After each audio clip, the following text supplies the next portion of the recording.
Yo, welcome to the grand line of conversation.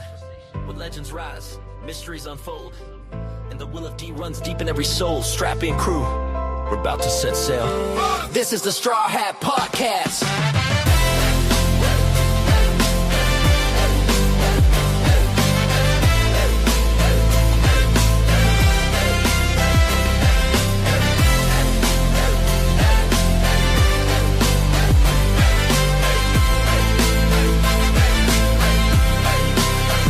We riding with the straw hats, dreams never fall flat. Every new arc got a spark, you can call that fate. From Fuchsia to Wano, I follow the motto. Chase your dreams, man, that's our cargo. Talking hockey power levels, lore so deep. Every pod drop hit like gear fifth heat. Yeah, the world's wide, we decode each clue. From the calm belt ties to the red line view. Yeah, about to set sail with the straw hat crew. Podcast waves coming straight for you. One Piece legends, the stories we share. Adventures out there, we taking you there. Set sail from the East Blue Shore. Dreams on deck, can't ask for more. We break down the truth, every tale, every fight, and chase the One Piece through the Grand Line night. Zoro with the swords, got the will to win. Sanji cooking heat with that kick and grin. Nami charting maps where the storms won't end. Usopp got the shots, yeah, he don't pretend. Robin reading truths from the voids of time. Chopper bringing heart, that Dr. Shine. Brook hit the tune, yeah, the soul's in line. We talk it all here, the Straw Hat Grind. Raise your flag high, this ain't no filler arc. Every episode a spark in the dark. Whether it's laughs, tears, or epic fights, we sail through it all and chase that light. Set sail the Straw Hat Podcast live. Talking lucky dreams that'll never die. The will, the heart, the story, the call. This is the Straw Hat Podcast, we break it all. Set sail, yeah, the seas our stage. From the manga lines to the anime page. Legends live on and we keep it real. Cause the Pirate King dream is the thing we feel. Now drop anchor, grab your snacks. It's time to talk One Piece. Welcome aboard the Straw Hat Podcast.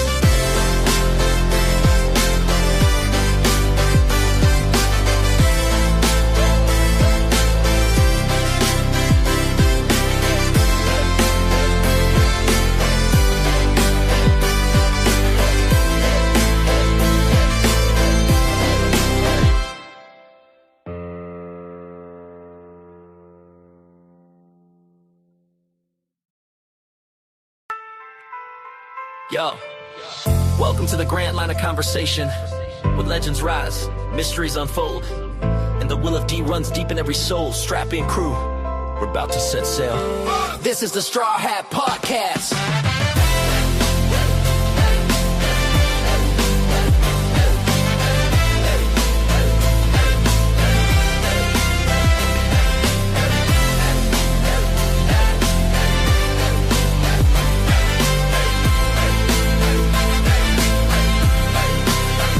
We riding with the straw hats, dreams never fall flat. Every new arc got a spark, you can call that fate. From Fuchsia to Wano, I follow the motto. Chase your dreams, man, that's our cargo. Talking hockey power levels, lore so deep. Every pod drop hit like gear fifth heat. Yeah, the world's wide, we decode each clue. From the calm belt ties to the red line view. Yeah, about to set sail with the Straw Hat crew. Podcast waves coming straight for you. One Piece legends, the stories we share. Adventures out there, we taking you there. Set sail from the East Blue Shore. Dreams on deck, can't ask for more. We break down the truth, every tale, every fight, and chase the One Piece through the Grand Line night. Zoro with the swords, got the will to win. Sanji cooking heat with that kick and grin. Nami charting maps where the storms won't end. Usopp got the shots, yeah, he don't pretend. Robin reading truths from the voids of time. Chopper bringing heart, that Dr. Shine. Brook hit the tune, yeah, the soul's in line. We talk it all here, the Straw Hat Grind. Raise your flag high, this ain't no filler arc.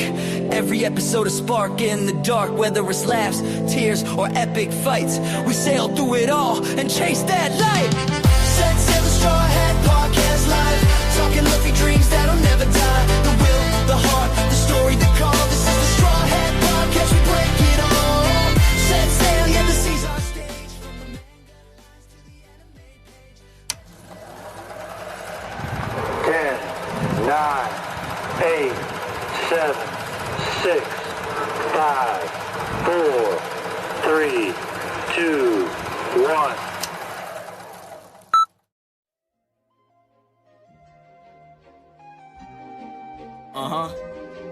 Yeah. It's Prov. Yeah. Read my mind, baby, can you see the times? I want you to be my wife, baby, please don't waste my time. I got too much work to do, I just wanna be sure of you. We ain't got no perfect views, but what works for me would work for you.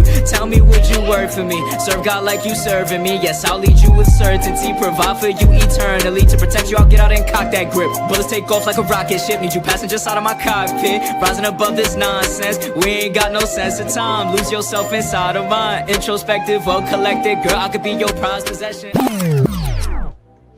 Yo, how are you guys doing? What's up, Nakamas? How is it going? Happy Monday. Welcome to the stream.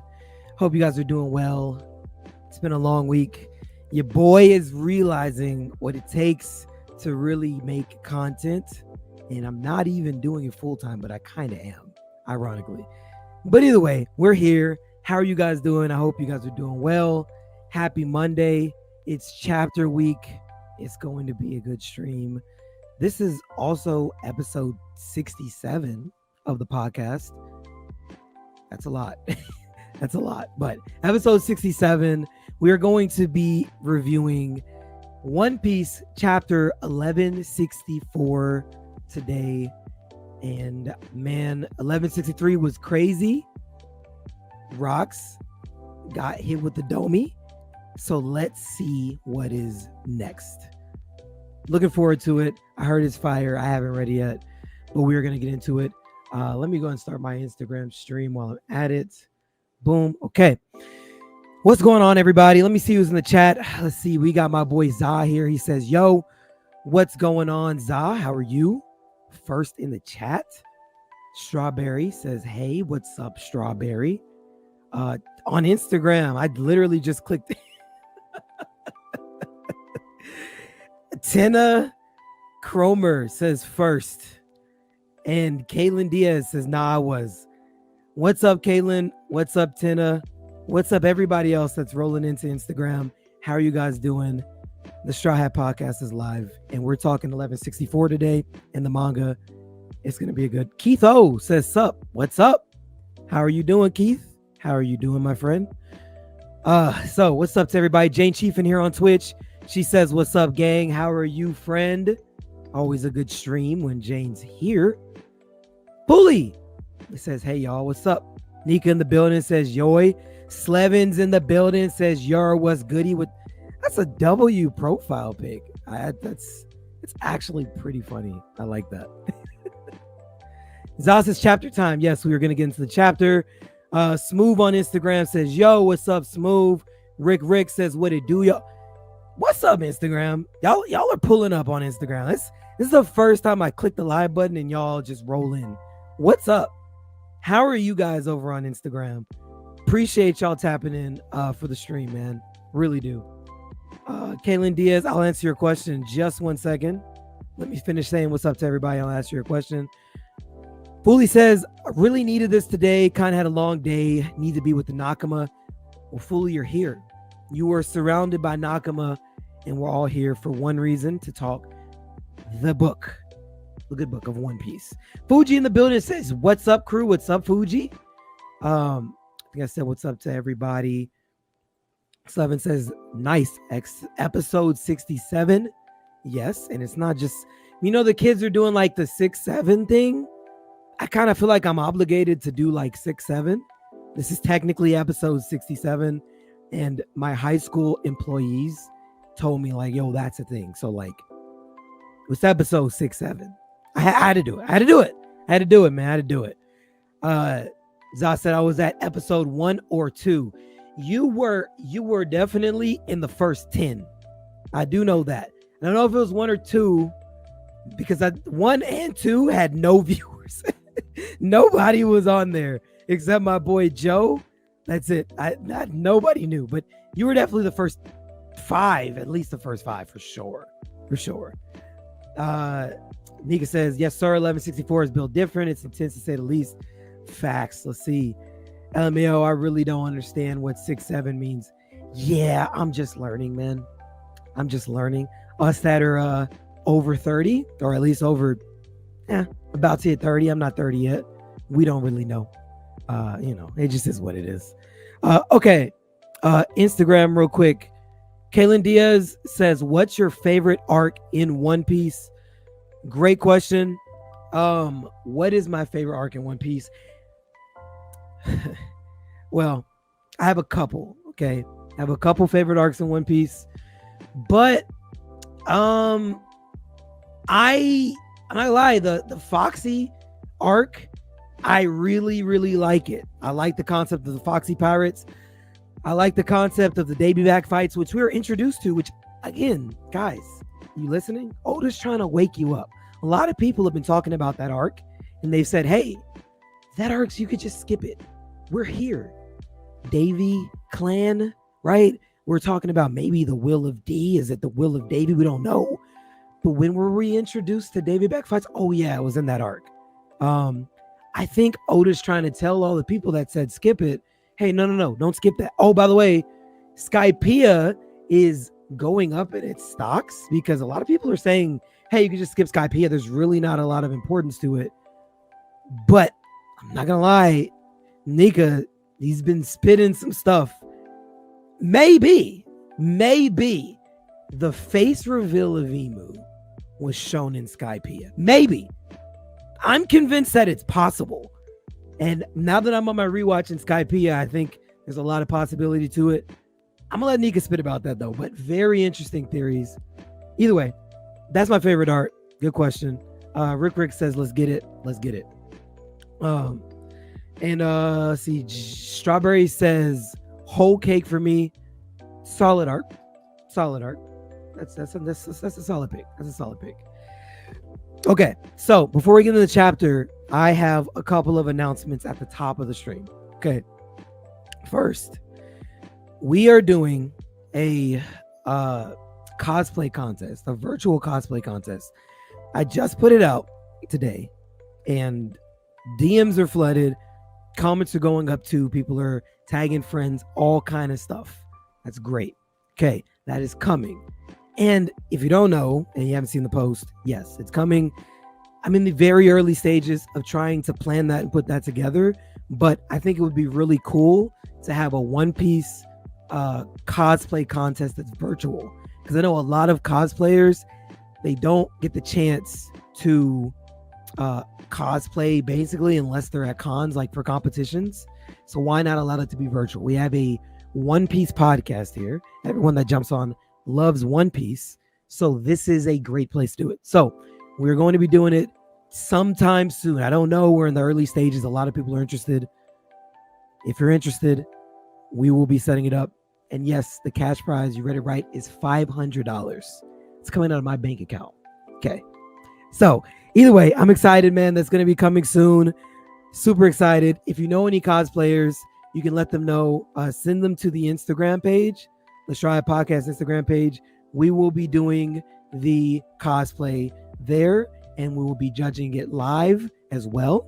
We won't be doing the cosplay there, but we will be getting people that are interested to get set up there. And then we'll be doing the reviews and the rankings of the cosplay live coming soon. So, also, I did a story today too that I said I was going to highlight a couple of hot takes that people have. I'm not going to read them all right now. I'll read some of them when the full group comes up, but I'll just pick two of them and read them so that you guys can hear some of the hot takes that I would sit. So we'll see. We'll see. Jane Chiefin says, Rhea, definitely a real one for the cash pot. I'm not going to hold you. I wanted to make sure that the prize was big enough for people to be interested. Like, I'm not gonna lie, for me, like $100 for a prize is like, okay, cool. But I feel like you won't pique my interest for any kind of contest or competition until you start talking at least half a band, right? Can be honest, at least half a band. So yeah, that's kind of, I was like, yeah, I gotta at least make it 500. I was like, maybe I should just go a band, but that's a lot. So we're not doing that. We're not doing that. maybe next time, but you're not taking a ban from me on the first time. So either way, Strawberry said I need to join too. I mean, maybe it's open. You're supposed to be here to potentially judge, though. It's gonna be hard for you to join, but hey, if you want to join, you can. Fuji says those $500 are like perfect for gas for my trip next week. Yes, it won't be that soon though. It's not gonna be that soon. Unfortunately, it won't be that soon. But yes, it'll be a good amount of money. Kosal, I'm not gonna lie, I'm not gonna say it right. I'm just gonna say Kosal. He says, "Sup, what's up to you over on YouTube? Good to see you, bro. I can't wait to hear it. Yes, facts. That's why I will not join Judgment. Yeah, man, you gotta have the female love in there. Can't be just a bunch of guys on the panel. It's not fair. It's not fair. Either way, let me pull up some of these hot takes real quick, and then we'll get into the chapter. Right. Hold on. Let me grab it. It's right here. I literally did not read any of these. So I don't even know how many I have. I'm going to go just from the first one, and then we will just read two and then go from there. Okay. So the first hot take that we got on the story that I put out, it's from Rafa himself on Instagram. He says, Gear 5 Luffy is an unfinished form of Gear Nika, like Ultra Instinct. Okay. I'm gonna say this. I don't think that's as hot of a take as you think. Here on this podcast, my boy Nika really brought it up, but I know I've kind of signed on to the belief that maybe there's not another gear, but there's another stage of Gear 5. It's called the overdrive theory. And I know me personally, I think if he does get to that state, that would be from someone close to him in his life dying, which could be either a Shanks or a Garp. If one of those two people die, I think that will trigger him to go into some of the forms that we've seen Oda depict Gear 5 as in Road to Laugh-Tale. We've seen these other versions of Gear 5, but we haven't actually seen Luffy turn into that. I think that is what we would see if one of those people get executed. So I don't think that's as hot of a take as you think. Now, Gear Nika, I don't know if it's going to be called that, but hey, I think you're onto something. I do think you're on something. All right, this next one is from the Majestic Mo. He said, Ivankov changed Tritoma's gender. Possible? It's possible. I know. Are you going down like the Croco mom theory? Like, is that where you're? Where are you going with that? Why? If you're not saying that because you're subscribing to the Croco mom theory, where exactly are you going with that? That's all I would want to know. Like, why do you think Ivankov would have changed Tritoma's gender? If that is Luffy's mother, which there's a lot of speculation that it is. I need to see why you think that. I can understand why people think that Crocodile had his gender changed because there's like canon proof that kind of leads towards that. The Croco mom, not so much, but hey, I guess anything's possible. But either way, we'll read the other hot takes when we get the whole crew up here. We're not going to waste any more time. We got a fire chapter and we need to read it. I'm going to drop the link for the Discord, but this is the last thing that I need to note before we actually get into it. Discord link is here. Well, I just sent it on Twitch only. But it is also, it's here. If you're on Twitch, you can see it. I'll send it. Oh, it's there for YouTube too. Perfect. You can click that link, join the Discord. We are active. It has been a very busy day in the Discord today, and it will stay busy. If you want to be in a group with a bunch of One Piece fans, the Discord link is here. If you're on Instagram, the Discord link is in the links in the bio. You can click it there. Okay. Make sure you do that because it's getting really, it's popping in there. I'm not going to lie. Okay. We got all that out the way. Let's get into the chapter and read chapter 1164. Yeah, let's read it. Chapter 1164. Hold on one second. Let me share my screen. Also, real quick, I'm about to start reading the chapter. Instagram people, sometimes Instagram stream will end whenever I go and read this chapter. If the stream ends, click on the link, either hit the YouTube one or hit the Twitch one, whichever one you prefer. But you can watch the stream there. Sometimes it literally randomly ends on Instagram. If it does, we're still live. I just don't notice it yet because I'm reading the chapter. So, or if you want to do it now, take the time to go to Instagram or Twitch. You can do that now so that you don't even have to worry about it. Or not Instagram, YouTube or Twitch, so you can watch the stream. Okay, no more talking. Let's get in the chapter, man. Read 1164. I see you, Blue. You're in the chat. I said I gotta go charge my phone real quick. Okay, for sure. Do what you gotta do. And which I'll do this one. Yeah, I like this one for the chapter review. Okay. This is chapter 1164 of One Piece. Let's get it. It says the title is Davy Blood. Ooh, okay. We got a cover story here with Perona. I guess, what is this? This looks like the island that Mihawk was during the time skip. Am I tripping? I don't think I'm tripping. It says reader request, Perona chasing a rabbit with a watch. Okay, interesting. Mihawk is, I guess, disgruntled back there. But Perona got the drip. Of course she does. I don't know if there's much to see here outside of the fact that she's got the drip and she's literally just chasing a rabbit. Interesting. Okay. All right. Let's get into the chapter, man. Title is Davy Blood. All right. So, yes, we are right here. Obviously, Rocks just got hit by Emu, and everyone below him is in shock, what it looks like. What is it, Rocks? Did our attacks do nothing to that spider? Garp's face of shock. Whitebeard's face of shock. Kaido's, okay.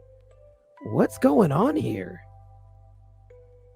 Which, this is great. I love this too, because like literally just a few minutes ago in God Valley, they were all just attacking Garp.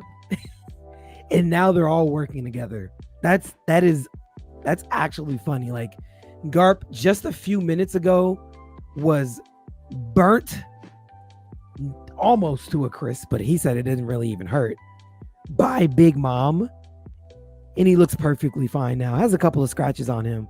But I guess you really couldn't cook Prime Rib with that attack, because he's back doing a Galaxy Impact last chapter perfectly fine. So I guess he wasn't lying. Like, you literally could not cook a Prime Rib with that. And I don't even think you could cook a rare Prime Rib with that. Is that a Big Mom downscale? I'm just joking. We're not gonna downscale Big Mom. I'm just joking. Okay. Let me zoom in. Persistent thou art. Don't downplay the power of humanity, monster. I feel like that's going to be important. I'm not going to lie to you. I feel like call me crazy, right? Call me crazy. I feel like that is very important. We're on page 1. And the words that Rock is able to get out is don't downplay the power of humanity. I think being human and the power of love and caring and being pure, like we just put out a video this week, being pure hockey, being pure hearted, having humanity within inside of you, that's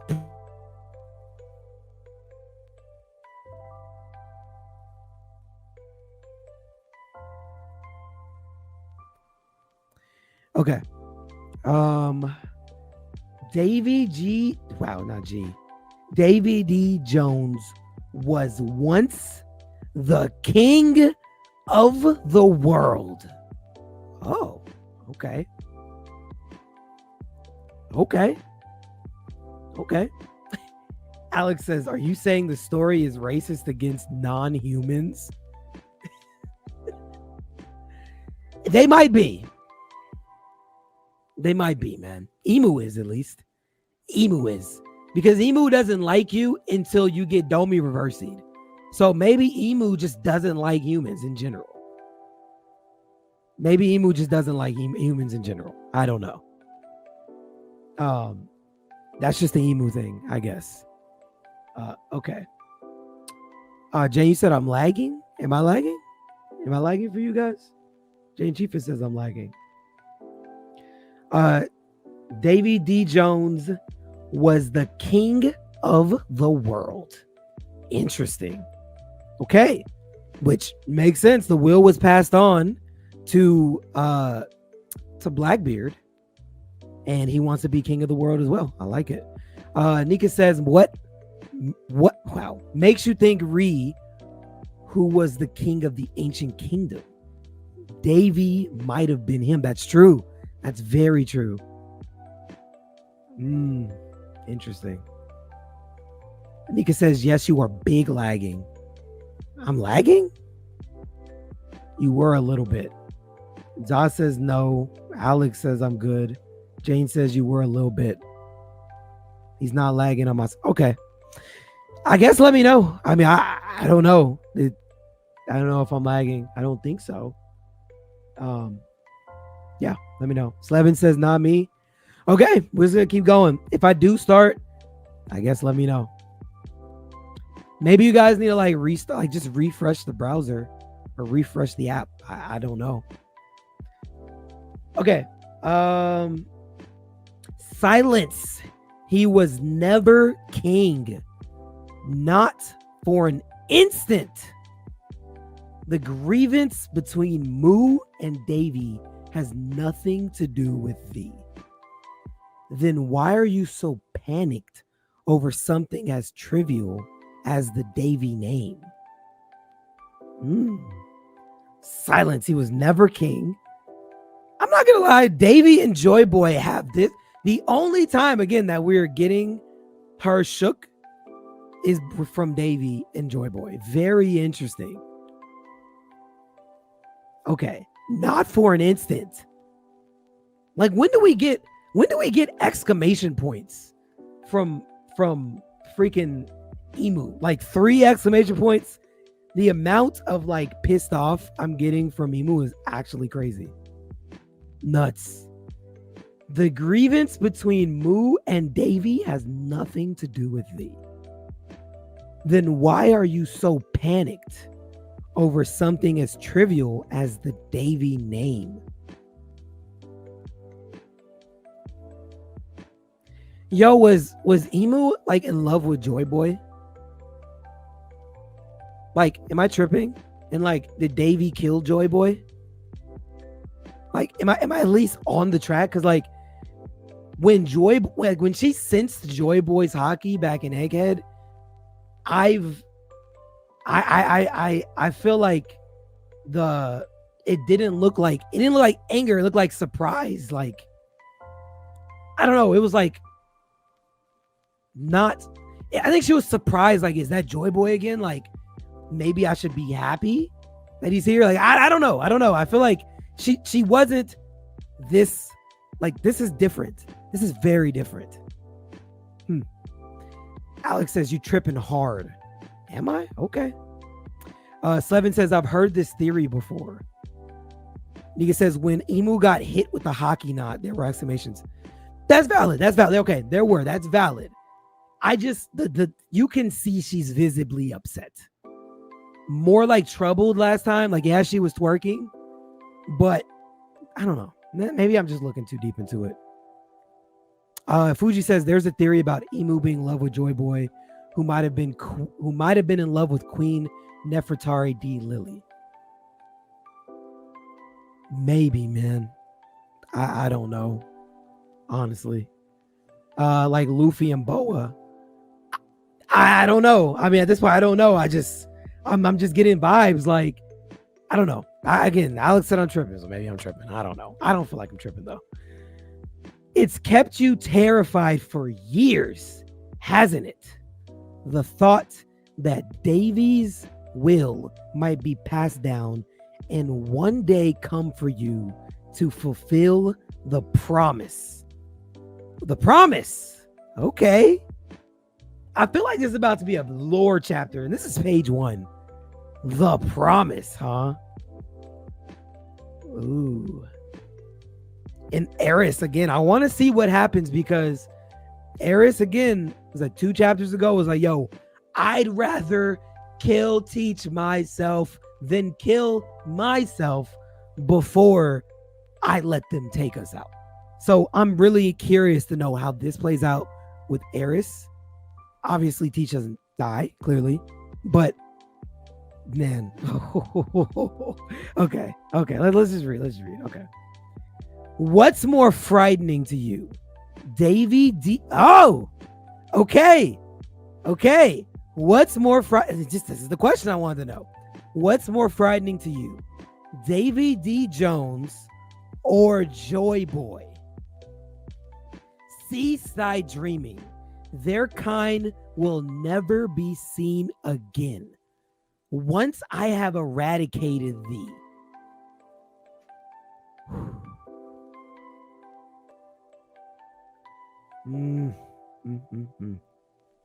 Okay, real quick. Okay. Can I just... Yes, they're not the same person. Facts. As Leo was about to say too. Okay. This is me. I just read the chapter for the first time. I don't know. Okay. I don't know. But Emu on the... Correct me if I'm wrong, because it's been a while since I've seen the mural. Was Emu not standing on top of Zunisha? Right? In that mural? I feel like Emu was standing on top of on top of Zunisha. Correct me if I'm wrong. I think that it was how that went. If that's true, which I'm pretty sure that was how it was true. Actually, no, let me just pull it up. Before I even say that, let me pull it up to see if what I'm saying is true. But if this is true, I think I might potentially be onto something. Hold on. I can pull it up right now. Because I feel like I could be. Okay, no, Emu was standing on top of Zunisha. No, Emu was standing on top of Zunisha in the mural. I'm not tripping. Right? Am I tripping? Or no? Guess it could be. Are we seeing that Zunisha? I don't know. Hey, let me just take a second to look before I say this. Okay, so if Emu is standing on top of Zunisha, right? And we know that Zunisha was apologizing to Joy Boy. He said, if you think that's Zunisha, I think it's just a ship. Okay, fair enough. I'll say this. If we're going on the thought process that that's Zunisha, that Emu was standing on. Zunisha obviously allies with Joy Boy. He's apologizing for something. We know that Emeth allies with Joy Boy as well. He obviously was apologizing for something as well. Could it be that Emu and Zunisha were on the same side with Joy Boy as well at some time? But Davy is what ruined it all. If Davy was the king of the world, is he what essentially killed Joy Boy, and like these other people couldn't save him? And that is why, I don't know, that is why they were apologizing. And maybe for whatever reason, Emu was upset with Zunisha, and that's why he was banished to walk, because he wasn't able to save Joy Boy. Maybe she was upset. I don't know. This is only page 2, by the way. I could just be way off base, but I'm starting to feel like Emu was allied with Joy Boy in a way. And I'm starting to feel like Davy was what got in between that and messed the entire thing up. I don't know. Let's keep reading. I have found excellent soldiers to serve Mu, Davy. gigantic, harmless, and conflicted. Yo, is this what you were talking about, Nika? We just said this last night. Could it be that the main point to work like on like the Domi Reversi, you've got to be like emotionally or like morally conflicted? Maybe that's how it works, or maybe that's how it works best. Is that because I was just saying that last night? That makes a lot of sense, because she didn't Domi Reversi him until he literally jumped up, was like, yo, like I need to save my family. And then right after that, okay, you're conflicted. Boom. Is that work? Is that where we're going with this? Like, is that one of the requirements? Like, you need to be at least somewhat conflicted? Okay. The Giants. You fool. Don't mess with Harold. They only want peace.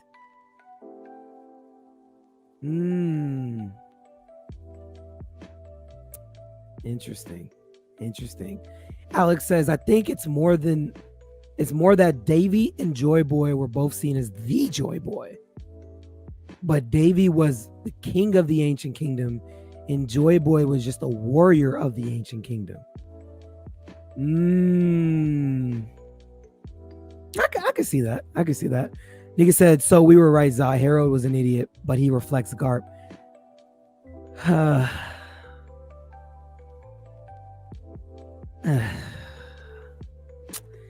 I don't think, we'll get into that when you get up. Don't let me forget that, because I do want to combat that point. Blue says, Rock's still protecting bum Harold, even in the situation. No, he's not a bum. Come on, guys. He's not a bum. I'm here for all the Harold slander. Harold's not a bum. Harold's not a bum, man. Harold's not a bum. We're going to talk about that, though. Nika says, yes, Ree, this is the moment. I agree. Completes. Yes, no, facts. All right. Indeed, a golden opportunity. Such a willing puppet of a king will never come along twice. Such a willing puppet of a king will never come along twice. Okay. No. Just like thee, in fact. Now stop wasting my time. Okay. And bring an end to the dream of Davy. Is that the will of D? Did we just get a confirmation that this is the will of D? Like, is this official now? Is this what it is? Because I feel like we might have just got a lore drop, at least that this might really just be. I knew there's a lot of speculation, but I think this just confirmed it. The dream of Davy. Ooh, okay. Ooh. Huh? Rocks? Oh, man. This is crazy, man. Like, the way that we were told that they really ain't care about their captain for real. It's all just goddamn propaganda at the end of the day, man. It's literally all just propaganda. It's actually insane how it's all just propaganda. Oh, man. Okay. What did it do to you? I'm going to disappear. What happened up there, Rocks? Huh? Okay.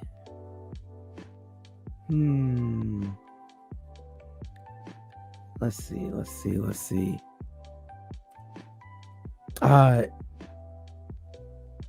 He said, so Rock still died, but he robbed Harold of getting the Celestial Dragon membership for turning him in. Did he? Did he rob him of that? That's not what I got from that. No, I don't. That's not what I got from that. Oh, he said Alex is trolling. Okay. All right. See, Alex, I can't tell through text. If I heard you say that, I would know you were trolling.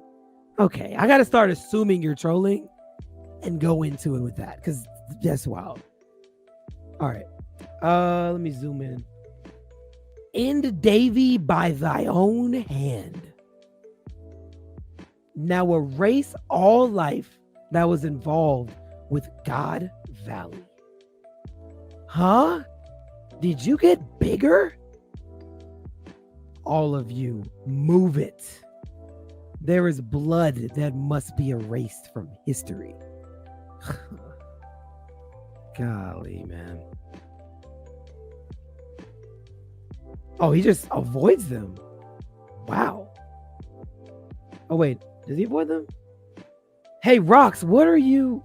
Okay, so he flashes by Kaido. Oh, let me zoom out so I can see what this is. Oh, he hits him. He knocks him unconscious. Ooh. Look at the black lightning on that. Botany Boy Sai says Black Blade, by the way. Yeah, I mean, there is some darkness to it. I don't know if that's a official Black Blade though. It is blackish, but it's not black, like fully black. Okay. So he knocks him out. Are you turning on your own people? Okay. Let's see. Did I skip a page? Oh shoot, I did skip a page. Hold on. Okay, there we go. Oof, almost skipped the page. Okay, so one shots Big Mom, knocks her out. And Whitebeard does what? He just looks away? Oh, he's looking at him. Oh, okay. Is that all we are to you, Rocks? Impediments? Yes. Okay. Ooh. Okay, Whitebeard. So he stops the clash. I like it. I like what I see. They have okay. I like what I see. Black lightning again. Okay. Very interesting.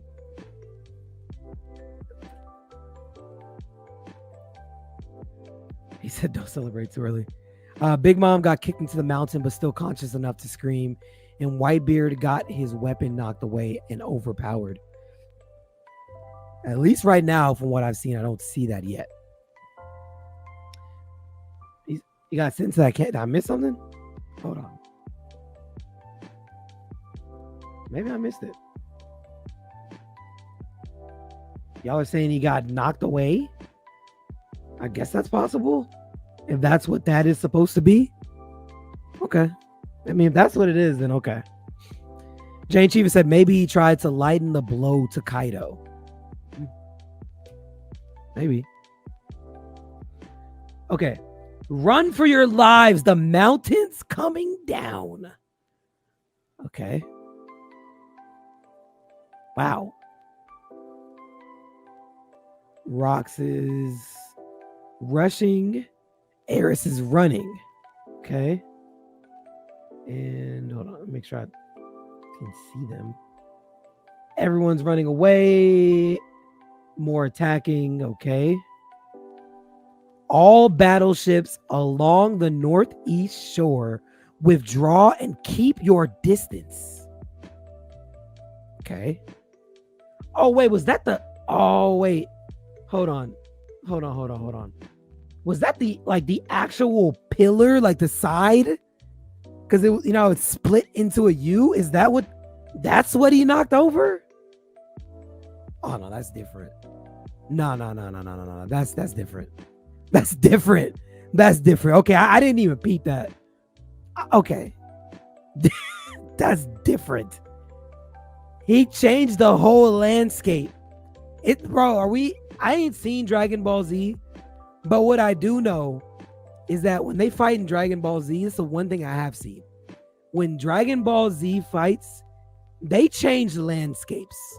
I know I've seen like clips of Dragon Ball Z. When they fight, it could be grassy, but it's gonna be sandy. There's not gonna be any trees, no goddamn mountains. They're not gonna be a goddamn thing when they're done fighting. Rox gets Domied and knocks half the goddamn island down. Like, wow. Okay. Blue says, yeah, Ree. AMJ podcast. What's going on, AMJ? Said cooking with grease. By the way, we're going to be doing a collab with them very soon. So look out for that. Look out for that. Shout out to AMJ pod. Okay. Blue says they killed thousands of slaves and innocent citizens from that Ree. They are criminals. I mean, I agree. I'm just saying the attack was cool. Hey, I'm saying the attack was cool. I'm not saying anything. I'm just saying the attack was cool. That's it. I'm not defending anything. Botany Boy Sai says they defined planet busters. Well, Rox might have, for all I know, be the reason why this freaking island doesn't exist anymore, because he's going crazy right now. Bush and Dez says no spoils, bro. No spoils. All right, bro. No spoils, bro. Got you. Okay. Let's keep going. Rox is... Oh, I already saw this. I saw this. Okay. Let me back out, because I saw this already. Yep, I saw that. Okay, saw that. That was dangerous. Who should we punish for allowing this to happen? How are y'all still awake, first off? All of the hockey that's went out, why are these fishbowl wearing men still awake? You guys should all be asleep. That's crazy. I mean, in fairness, Shanks didn't, pass out either. He was able to crawl into the treasure chest. So I guess maybe there's a reason why. That is me completely trolling, by the way. Do not take me serious. Quickly, please. This way, everyone. Don't you dare leave without us, or we'll have you all put to death. Hurry, my lords. Southwest part of the island. He's still holding his woman, man. Hurry up, Rayleigh. This island is doomed.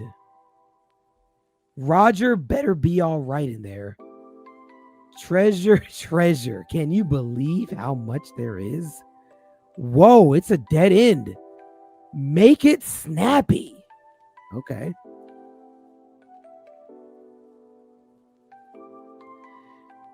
Oh, God. Not my boy Dragon, bro. Oh, God, bro. Dragon, dog. Oh. I can't even save a single baby. Where did he go? I mean,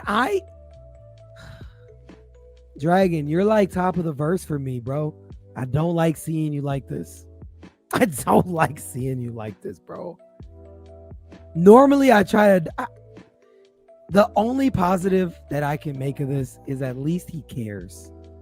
But god dang it, Dragon, I don't even want to look at that freaking panel. I'm not looking at that panel. Like, I'm actually... I don't want to see it. I'm not looking over there. And I'm not reading it either. That's crazy. You have to stop, Kuma. If you keep going, you'll put us in danger. Kumachi. There might still be lives I can save. Kuma, the realest person on this goddamn island, man. Huh. Oh, a person. Curses. Stupid Gonzoi. Oh, so he got back up. I thought he had caught a body after that. Last chapter, he looked like he was down and out for the count, but he got back up. Okay. Shiki, is there even any escape off this island? You thought you could get the best of me? All forces to the shore. We need stretchers. I can't get there. The woods are on fire. Ooh. Okay. Hold on, let me go up. There. Jeez. Sorry, guys. I'll be trying to move this and I'll be playing. Jane Chief says, monkey defeated dragon. Nope, Summers broke her leg. Oh, to drop her? Yeah, you can't drop her. W incoming. Okay. If she can't run, that's a Summers upscale. He handicapped someone that beat Gabon and Roger with ease. You see, and that right there, my friends, is why power scaling is so funny in One Piece. Because by technicalities, you're wrong. But narratively, I guess that tracks. But that's actually funny, Blue. That's actually hilarious. Gonzui might be about to die, but John's making it out. Looks like it. Okay. Oh, he got to his wife. Oh, crap. Okay. Wow, that was fast. Okay. What are we doing? Zebek. This is what I was waiting for. Oh, this is what I was goddamn waiting for. Okay. Zebek, you look just like... So you lost then? Oh, I'm sorry, dear. You had to face off in order to save us, but it was entire... Oh, wow. But it was too early, wasn't it? Oh, Teach. We'll just have to jump into the sea. We just have to swim. Oh, wait. Is that the... Oh, shoot. Is Kuma... Okay. Kuma saves them? Is that because Kuma was literally just looking. And he sees people running through the trees.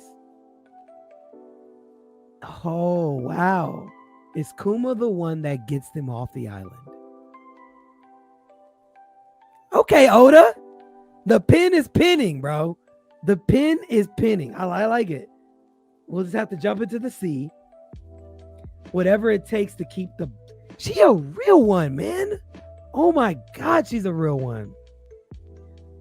Eris, bro. You have to survive no matter what it takes. Escapee's at the shore. Okay. He goes for a slice. Wait, does Kuma take the hit? Oh my God. Oh God. Good. Yes, Nigga, I know you. I remember you did say this. You did say this, in fairness, a couple of weeks ago. You did say this. Okay, so there's a slash. They're running. Cannonballs are even. Just to make it even worse. The cannonballs are firing. Freaking Rocks is about to slice them in half. Oh no. And Kuma just in time pops them away. And he's right there. He takes a Domi reversied full-on slash from Rocks and 2 cannonballs. Oh my God, bro. I'm not gonna lie. I'm not allowing a drop of Kuma slander ever again. Never again. I'm putting him in the same category that I put my boy Bon Clay, because I've had to end people's... I'm not going to say the word because I don't want to get banned on Twitch or YouTube, but I had to end their existence for talking about Kuma, or excuse me, talking about Bon Clay, because they're like, Bon Clay's kind of trash, right? Yeah, I had to end their existence on the spot. Kuma slander is not tolerated around me. The slander I'm not tolerating is Kuma, Nami, and Bon Clay. Period. If you slander, beware. That's all I can say. Blue said, nah, Kuma teleported himself as well. He didn't take the hit. Oh, word? I guess that would make sense. Okay. Is that the poof that's right there? That would make sense. If he poofed himself, that would make sense. I mean, that's honestly the only potential way, because he should have for sure died if he got hit with all that. So, okay. That makes sense. Wait, what did Alex say? Oh, goodness. Eris is just like Queen Estrid. She sees the future and knew of the events while also knowing it would have been different and they fought later. I feel like, again, I got to enter this with a little bit of troll. So I'm going to read it when you come back up. I want to hear you say it because I can detect the troll in your voice. I don't know if you're serious or not. Because you and this Estrid agenda, wild, bro. Kuma escaped. Got it. Kuma still needs to die. Wow. Okay. No, he deserves a good life. Actually, nah, man. Thank you, Oda, for keeping him alive. He deserves a good life. He deserves it. If anybody deserves to be brought back in the story, it's goddamn Kuma, bro. Let him live his days out peacefully. Nah, he did enough. Kuma does not deserve to die anymore. I agreed before, but now I don't care. Let that man live to end the series, bro. Period. Kuma for the win. Thank you. Blue says, Ree, now take this in. Kuma isn't even the top three strongest in the revolutionaries. So if he is strong, now imagine Ivankov, Sabo, and Dragon. Yeah, no, abso-goddamn-lutely. I know they're up there. And we already know what Sabo is, so that's a fact. Okay, Emu is here. Emu looks like a banana, man. I'm not gonna lie. I can't unsee it. Like when you see Emu looks like a banana, you just can't unsee it. She literally just looks like a freaking banana. Or a pear. Maybe a pear. She looks like a pear in this picture. Continue, Davy. Snuff out every light of life left on the island. Hurry up, Vice. Which monkey? Monkey D. Luffy? Banana? I'm trolling, okay? Or am I? Maybe that's what I was getting at. I see you, Oda. Hurry up, Vice Admiral Garp. There's no time. No, you hurry. How many are still on the island? Where are you now, Roger? I'm fine. Once everyone's on the ship, let me know. Got that? Okay. Stop it, Rox. Rox? Why does he look like that? Hey, man. Why does he look like that? Get out here, Rox. Who says this? Who dares call upon Rox's name? Is this the... Oh, no way Oda Aura farms these two like this. Okay, this is great. This is great. And throws the Conqueror's lightning off. These two call him out. I love it. And Roger's God, the aura. Bro literally was like, yo, I'm fine. I'll be back on the ship soon, bro. Like, just chill out, bro. Don't worry about me. Just get everyone on the ship. Let me know when they're there. Then Conquerors calls this man out, right? And he's sitting up here scoffing like, let's get this thing over with. Garp is pissed off. Davy? Look what a mess you are. Can't let you go after my crew. Ooh. Shing. Roger, Garp. What's that voice? Help me. Wait, whoa. What's this voice of all things? What are we doing? Oh, no. That's him. That's not voice of all. Or is that voice of all things? Must be inside of him. Okay. Why do you look like that? Please, just kill me. Oof. And then he charges at him. Oh, we're in peak timing, man. Voice of all things. This is a Blackbeard agenda. Yeah. Ooh. What a freaking chapter, man. Wow. And there's no break next week. Thank you, Fuji. Okay, let me drop the link real quick. Man, what a chapter. Okay. Ooh, where's the freaking thing at? There we go. Okay. And boom. All right, there we go. There's the link. Oh my goodness, what a chapter, man. What a freaking chapter. Wow. This is a good time to be a freaking One Piece fan, man. Like I'm very happy with this chapter, man. Hold on one. There we go. What's going on, Za? What's going on, Strawberry? What's going on, Nika? I will bring light pretty soon. Got you. But I told you, Oh, yeah. like that. Yeah. Oh, this is definitely like that. Yes, sir. Ooh, Stop. wee. We called it. Harold, come on. Emu called it out. Harold, he said this about Harold and Emu. But me, Strawberry, Za, we was all out. He fades out. Yeah, I think he's moving through his place. There we go. You're back now. It's really windy out here tonight. Dragging around. Windy as well. I'm gonna say this because I know we're gonna obviously give our thoughts. I just want to make it known that just like last week, Nika was the guy that you could direct all of your slander to for Garp.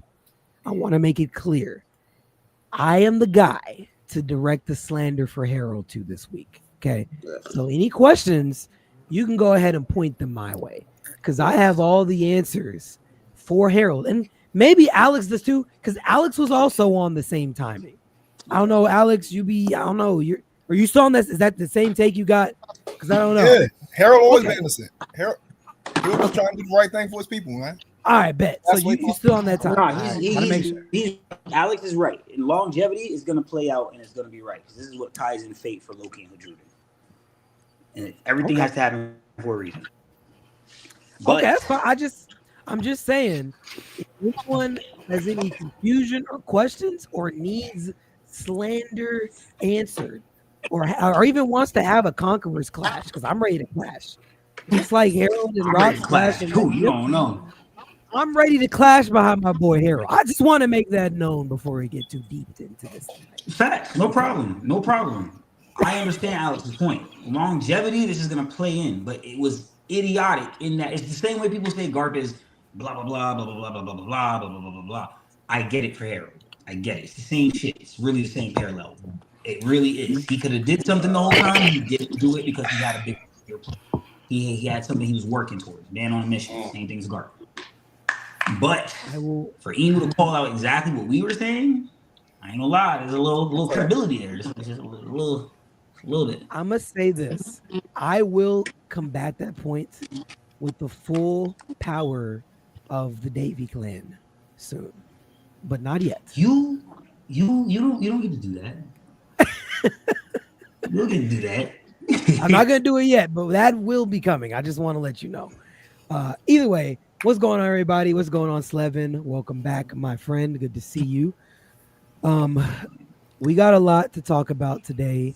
Clearly, I'm gonna go ahead and off top. I'm not gonna get my thoughts yet, but I do want to say this might have been the best chapter of God Valley in my opinion. Last chapter was great. This one, it just hit different for me.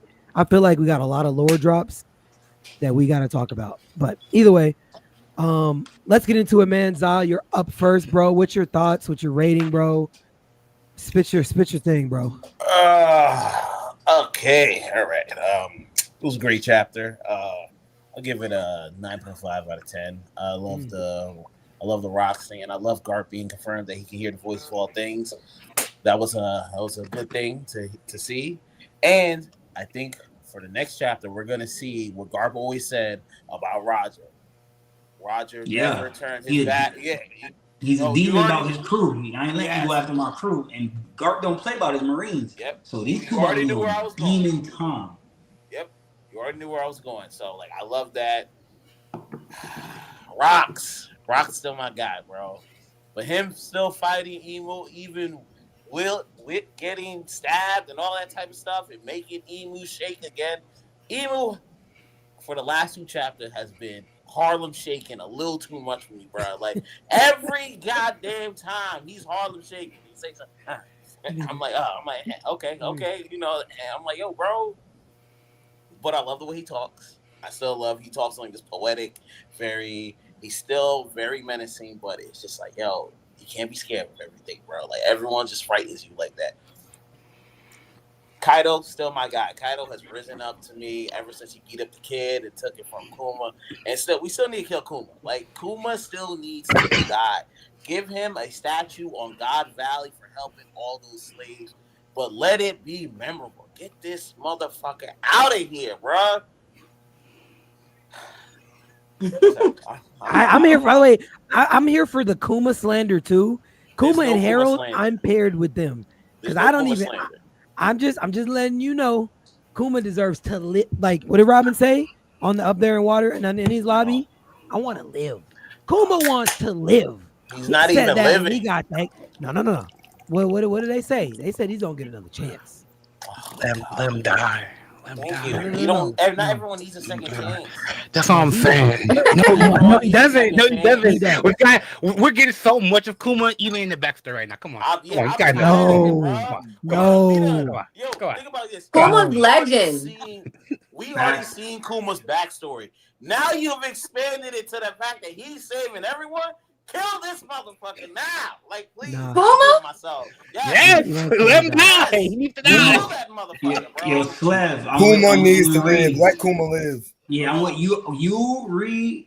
I think Strawberry's on our team, and Alex. We it's the Foolie and Za agenda here. How y'all gonna sit here and disrespect Kuma like that when he is such a if not the most top symbolic person in One Piece of all time? He said he's descendant. There we go. And he saved Joy Boy and his crew, and y'all gonna sit here and say he could die? Yes. He could die. Yes. Even the Wi-Fi was like, nah, that's some bullshit. Yeah. You see how she phased it out? No, it was the Conquerors. It was the Conquerors. It was a guy. Don't do it. Don't do too much. Don't do too much over there. He's done enough. It was the Conquerors. He started spitting over there. The internet wasn't ready for the Conquerors through the internet. The internet wasn't ready for that nonsense she was spitting out by Kuma. Like, biggest symbol. Listen, symbols need to die too. Listen, it makes the symbol even better if he dies. Ooh, I just think you're dragging on. A fucking corpse. Word, bro. No, because Kuma's story is not finished though. That's the point for Kuma. Yeah, is that his story? Story's not finished. I agree. You with let Slay these dudes know. He said though. You about to say something else? That's the point of why he can't die right now. Because he's a corpse already. He has to come back and be fully revived and have his character rebuilt. If he was gonna die, he would have died already as the corpse, before we got here. Fact. All right, Alex. Right. Reed, cook, Alex. So y'all I like it when Alex put the apron on, bro. Because Kuma's goal is to be with his daughter, right? And a lot of y'all want Bunny to join the ship, so Kuma join the ship too, right? Yeah. Right. Yes. No, yes. In the SBS. Yes. That's in the SBS. Yes. Whoa. Wait, hold on. I said, you know how many times I've explained this fully? Yes, he's going to join the crew with Bonnie. Oda just told us in the SBS that Bonnie feels as long as we see Bonnie as a child, she feels safe. She feels safe because she's with the Straw Hats. Literally what the SBS explains. The other SBS says we have every devil fruit number combination 5, 6, this, that, every number through 1 through 10, except for 2 and 9. 2 and 9 is Kuma's devil fruit symbolism. They asked Oda what that means in the SBS. Will Kuma join the crew? When when something's normally kind of right, Oda kind of side brush that shit. That's exactly what Oda did. Exactly what he did. And right now, we have Kuma and Bonnie on the ship. What more confirmation do we need? Hey, man, I would love to put this into our bet book, how you. Really, this is a bet, right? Yes. Yeah, we could definitely put this in the bet book. I do not mind putting money where my mouth is. I can put money where my mouth is. I'll say this, right? I'll say this. I'm not saying it will happen. I'm saying it should happen. I'm not saying it will. So I can't bet because I don't think it's gonna be written that way. I hope it does. I'm saying that he doesn't to combat what Za said. He said he needs to die. He deserves to die. No. we are watching what he's doing right now. Like, he deserves to be here in the story. Yeah. I'm not gonna lie. I want to see him. I want to see him raising Bonnie in the series. I don't want to see nothing else. I'm waiting for Kuma to join back up with Dragon and go home, man. Hey, man, I love that too. His moment when he got 2 punch, Saint Saturn. That was it. That was his story. He doesn't need anything else. He doesn't need anything else. Move on. He's done enough. I think he's done enough. I think he deserves his. I think he deserves his funeral. His funeral. I really think y'all really holding on to him. Like y'all holding on to Vegapunk, and that's fine. You know, I'm okay with Vegapunk going. If he went, that's fine. You know what's I don't be with the same Vegapunk as much as you finna Kuma right now. Like Vegapunk is so key official. I would also defend Vegapunk the same way. If Vegapunk was gonna die, he should have died then. I think Vegapunk and Kuma are gonna have to go back to the Revs. I don't think their story's done. Nah. Anyway, you can have Bonnie wear her father's coat. I'm saying a lot. Great. That'd be great. Like anyway, wearing her father's coat, like and carrying on his legacy. I don't need Cyborg Kuma walking around. I don't need that. I don't need him. Vegapunk. That's why we have Tony Chopper as the doctor, and we have a cyborg Frankie on the ship that's gonna help fucking Kuma out. Are you kidding? Don't piss me off, all right? You already posted. Let me spit it, bro. Traffic it down. I came ready to spit tonight. Don't do that. Don't do that. I like it. You got some strawberry? I'm just saying. No. Yeah. I don't like interrupting because I was about to yell at Za, not Foolie. Foolie's my guy, regardless. You know, Za, I can cuss him out. But what about me? I'm good though. I'm good. Alex, shut up before I do cuss you out. When do I get cursed out privileges? Honestly, you have them now. Make fun of any kid. Feel like you Make need fun to. of any kid. Make fun of any kid getting beat up. Yeah, this is your third Shut up, session in Doc. roast Lev. You can give anybody any shit now. Facts. Hey, Facts. it's all out of love here, so nobody gonna get offended. We good. Cool. Exactly. So what I was gonna say is to Foolie, because I don't want to talk to Za. Would you be okay with Oda wrapping up the story with Kuma now going through this Domi Reversi for a second time on Elbath? Like he's now we know he experienced whatever this was, seeing it in God Valley. He's on Elbath now. This is all getting ready to happen again. Are you okay with Kuma at least dying on Elbath, similar in the same way he tried to save all these people on God Valley? Maybe he can't save everybody now because his mind is no longer there, but maybe that incy-wincy part of him that is still kind of maybe there comes out just a little bit, but then he also doesn't make it past. Yes, I think it's 100% possible, and I hate you for bringing it up. I don't even like Kuma dying. I would. Yes, I'm very much okay with that. I just don't want to see like it's not even the sense of like I don't want to see him like carry on or whatnot. It's the fact that like he doesn't need to travel. I don't think we need him along our journey. There's other things that he could do and be way more handy handling. People want him to come along with the Straw Hats. No. He needs to go to other things that are more important. Are you okay with him going? Are you okay with him living if he doesn't go to Straw Hats? Going to the river. Yes. Honestly, I would like him to die the morning, but like if he can go off to the reveries and whatnot and actually put in work because he's so handy and whatnot, I'd be totally fine with that. He doesn't need to join. Yeah, I'm expecting if Kuma were to stay alive, if Oda were to keep Kuma alive, yes, he should stay with the revolutionaries and not join the Nakamas, but like or the Straw Hats. But yeah, I think the only reason him and like what's her name, like not Vegapunk, but the female Vegapunk version, the evil one, Lilith. Oh yeah. I think that's the reason why they still with the Straw Hats now. Is like they on Elbath in that library because like I think for them like the plan is to like reunite with like all the other Vegapunks in the Sky Island and then like bring that tech to the Revs. But like that's just me. Yeah, like whenever they do meet up, wherever they meet up, that it'll be like Kinemon just taking a ride with the crew until we drop him off where he needs to go.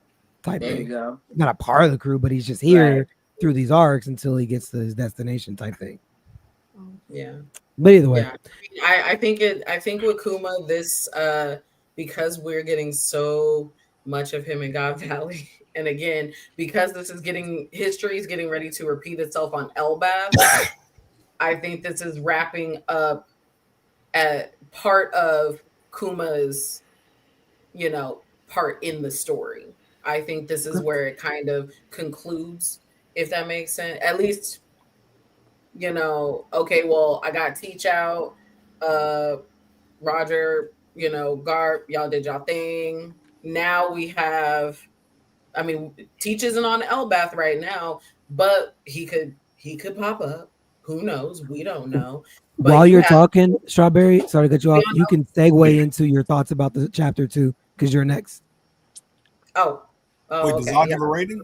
Yeah, he said 9.5 out of 10. Okay, I missed that. Such a low number. It's 100 out of 10 right now. This chapter is 100 out of 10. But yeah, I feel like, again, especially with Kuma, this is getting ready to wrap up his part, which is why I think he's on Elbaf to begin with. Is just, we need you to do something one more time before we officially let you go to whatever Oda's gonna do with him. But definitely, shut up, Zah. He doesn't need to die. Jesus. Death. I do want to say, I think it's getting the flashback gives us a little bit more insight into the value of that hit on Saturn from Kuma. Like, there was a lot of trauma built up into that. And then, Saturn dying, which Kuma wasn't conscious for it, but that if he was alive, that would have been great. But at least he was around when that happened, because that could go towards, him having a good ending, because there's so many ties between those two that we didn't really know of before this flashback. But again, unfortunately, now he's on Elbaf and he's getting to see Imu again doing Dome Reverse again. So there's just a lot to Kuma in general. I do want to ask this real quick before we continue. AMJ said, what greater purpose would he serve past Elbaf? I agree he should pass saving the crew in this arc. Stop. I don't think this is my thing. I'll let Alex, and if anyone else wants to answer. All I'm saying is, to the Revs, he can serve a lot of purposes. Go ahead and read. That's valid. I'll say this. I'm not even saying I want him to live necessarily because he adds more to the plot. I'm saying he needs to live because he goddamn earned it. That's what I'm saying. He gave up his whole life. His whole life was literally dedicated to saving people. His entire life. He even is responsible for saving the antagonist directly from death, from his father. Like, he deserves life. All the people that he saved that he didn't know. What'd you say? And I called that, by the way. Told y'all. That's true. You did call that. Teach has a technique called liberation. This dude is a buccaneer. So is Kuma. And Kuma's epithet, one of his epithets is the hands of liberation. It felt like writing on the wall. I'm not gonna lie to you. That's valid. Oh yeah, that's valid. Like I said, I just think, again, I don't care what he adds to the plot. I just think he needs to live.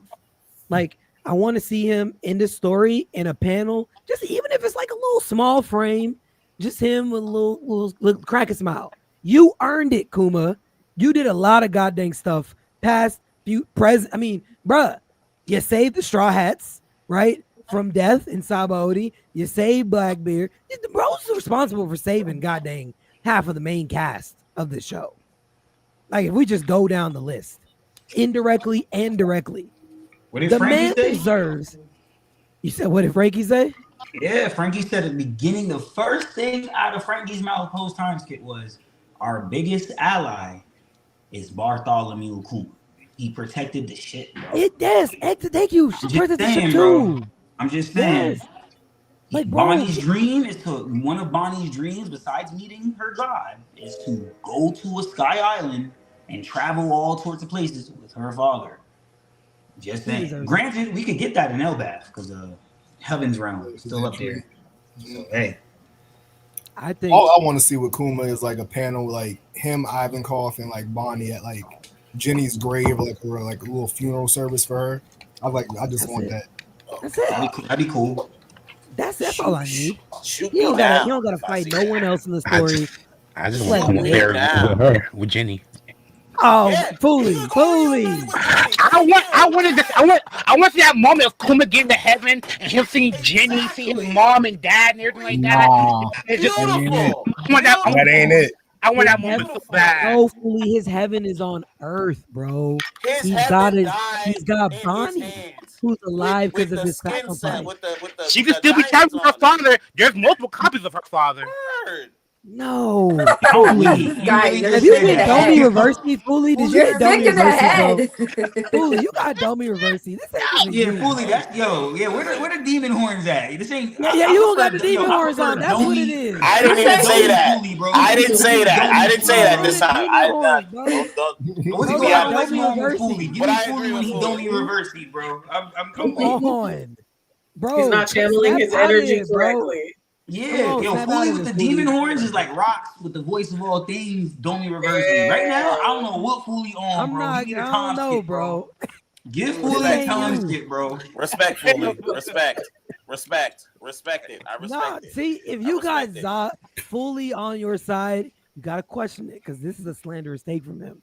He's agreeing with your take, Fully. So you gotta question if you're on the right side here. That's all I'm saying. Is that really like that questionable? Okay, Za has great takes.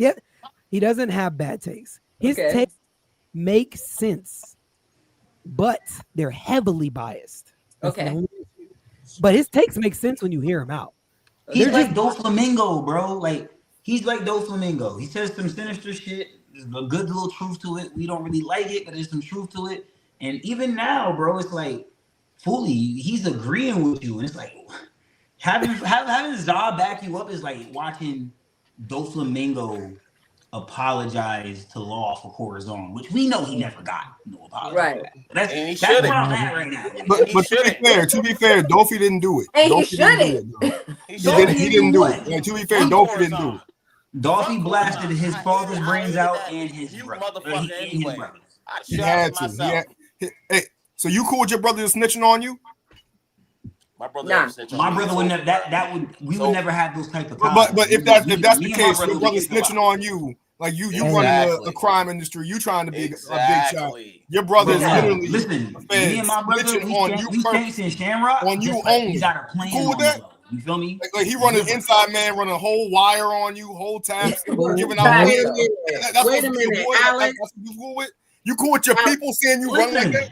Yes. Listen, Alex, if wait I a love my second. pops, if I love my dad, and you just shot his head off like that, you don't know what type of demon you bringing out of me, bro. That's in the past, bro. Well, Now you gonna kill my pops in front of me like All that? right, Right nah, now, you I took we're care of good. you. We're good. I'm the No, reason no, you had a roof Now, over you- your you- head. I'm so glad I rolled Alex, on. You know what I mean? I I was- don't really know how he died, but Pops died. I'm I'm the not reason you hearing got a this roof no over more, your bro. head. I done put Hey, food on the table. Slevin, I please done been Pops for the cut last this like man 10 off. years. or some I shit. need to How you know. gonna do me like that? This dude is just talking at this point. I've heard him. Yes, he is. Yes, he is. Yeah, he's just trying to rage bait y'all. He's just I trying to literally clearly. up at this point, bro. I Slevin, hate it. This is beautiful. But wait Tell a me- second. My bad, Slevin. Before you oh, go, okay, because Strawberry, please. Alex. Oh yeah, didn't you? Alex is saying some real stupid stuff right now, but as far as as far as I know, it didn't really matter what Corazon did because Doflamingo still did whatever the heck he wanted to do. Which I don't get how my brother's an op, but he's not stopping me from doing nothing that I want to do. I still conquered. Who I wanted to conquer. I took over where I wanted to take over, but my brother is After you killed him, yeah. doesn't matter. I My brother think he didn't didn't. stop me from doing nothing. He was part stopping about you it- from doing a whole lot of stuff. He he was didn't literally even- feeding out your plans. He If didn't not even for you need getting to the die, tips from though. Virgo, they would have didn't caught need you to die. because they were stationed on Dawn Island, Suru waiting for you, But knowing the problem, exactly though, the problem is that he didn't need to die. if he wasn't there with the gang, then it wouldn't have mattered because you know your leak, so you didn't have to kill him. Either way, Facts. Strawberry, did you finish? Yes. No. The next young lady can go because otherwise I'm just Alex and Zog gonna give me a headache tonight. I already All know. right, Slevin, please. We are Listen, ready. that's on you. That's your fault. I got more for Dolphy after this, but go ahead, Slevin. I want to hear this because, like, I don't know. You saying it's okay? You just let someone be a snitch on your organization and walk away after? Coruscant's a hoe. Alex, shut up. That's how you ruin your organization. Just shut up. We all sliding on you. We all sliding on you. Alex, Chris killed and killed him. I would have. My man would have just jumped Corazon, and he'd have been my prisoner for life. That's it. Facts. Yeah. I wouldn't do my brother like that. Him and Law Up, that was one of the greatest highlights of Dressrosa. I don't even like Dressrosa like that. That was a highlight for me. That warmed my heart. That touched my soul. Just like Virgo's fist touched Coruscant's soul. Oh my goodness. You are sick, bro. Please save us. The both of you down there. So anyway, save us. So 1164. 1164 was for me very symbolic. It gave me Skypiea vibes because am I breaking up or you guys can hear me? No, you're good. Okay, perfect. It gave me Skypiea vibes because it was a lot of symbolisms and a lot of like in a way parallel things that happened. So for instance, what I found symbolic was the fact that the other pillar fell when stop Traffy, when Trebek or Rocks, whatever, and Whitebeard were basically fighting. To me, that symbolized like the fall in a sense of like the Davy clan. In a way, it was like a little bit like, because now that to me that Blackbeard is now carrying that Davy name. He's kind of doing it in a more sinister, evil way. And I don't think that the King Davy Jones, he actually was going about, I guess, ruling the world that way. I might be wrong, but that's what I got when I saw that pillar fall. My heart goes out to Rocks because I feel like he thinks he killed his family and he didn't, obviously, but I feel so like sad for him because I'm like, oh my gosh, he probably thinks that his family is gone and now he's asking, Goldie and Garp to off him because he's like, yo, I gotta stop me. Like, I just killed my family. I have to stop me. So I just feel so like sad and frustrated for him because even though he tried so hard when he first got Domi Reverse, and he was, still talking his smack back to Emu. He couldn't fight it as much as he wanted to. I guess he had to, because he said he was feeling himself like, like disappear or go away or something like that. I forgot how. I read multiple different versions. Translations. TCB said he's fading and right. Yeah. So it's like, okay. Right. But so I'm just like, oh, like he really probably may have not turned or officially like he may have been able to like in a way still fight Emu, even though she don't me reverse. But I think because she was like, nah, I'm gonna send you against your family. That's when he just sunk even more because he's like, oh my God, like it's my family. So it's like it was just really easy for her to flip him. And so that's what I'm just like,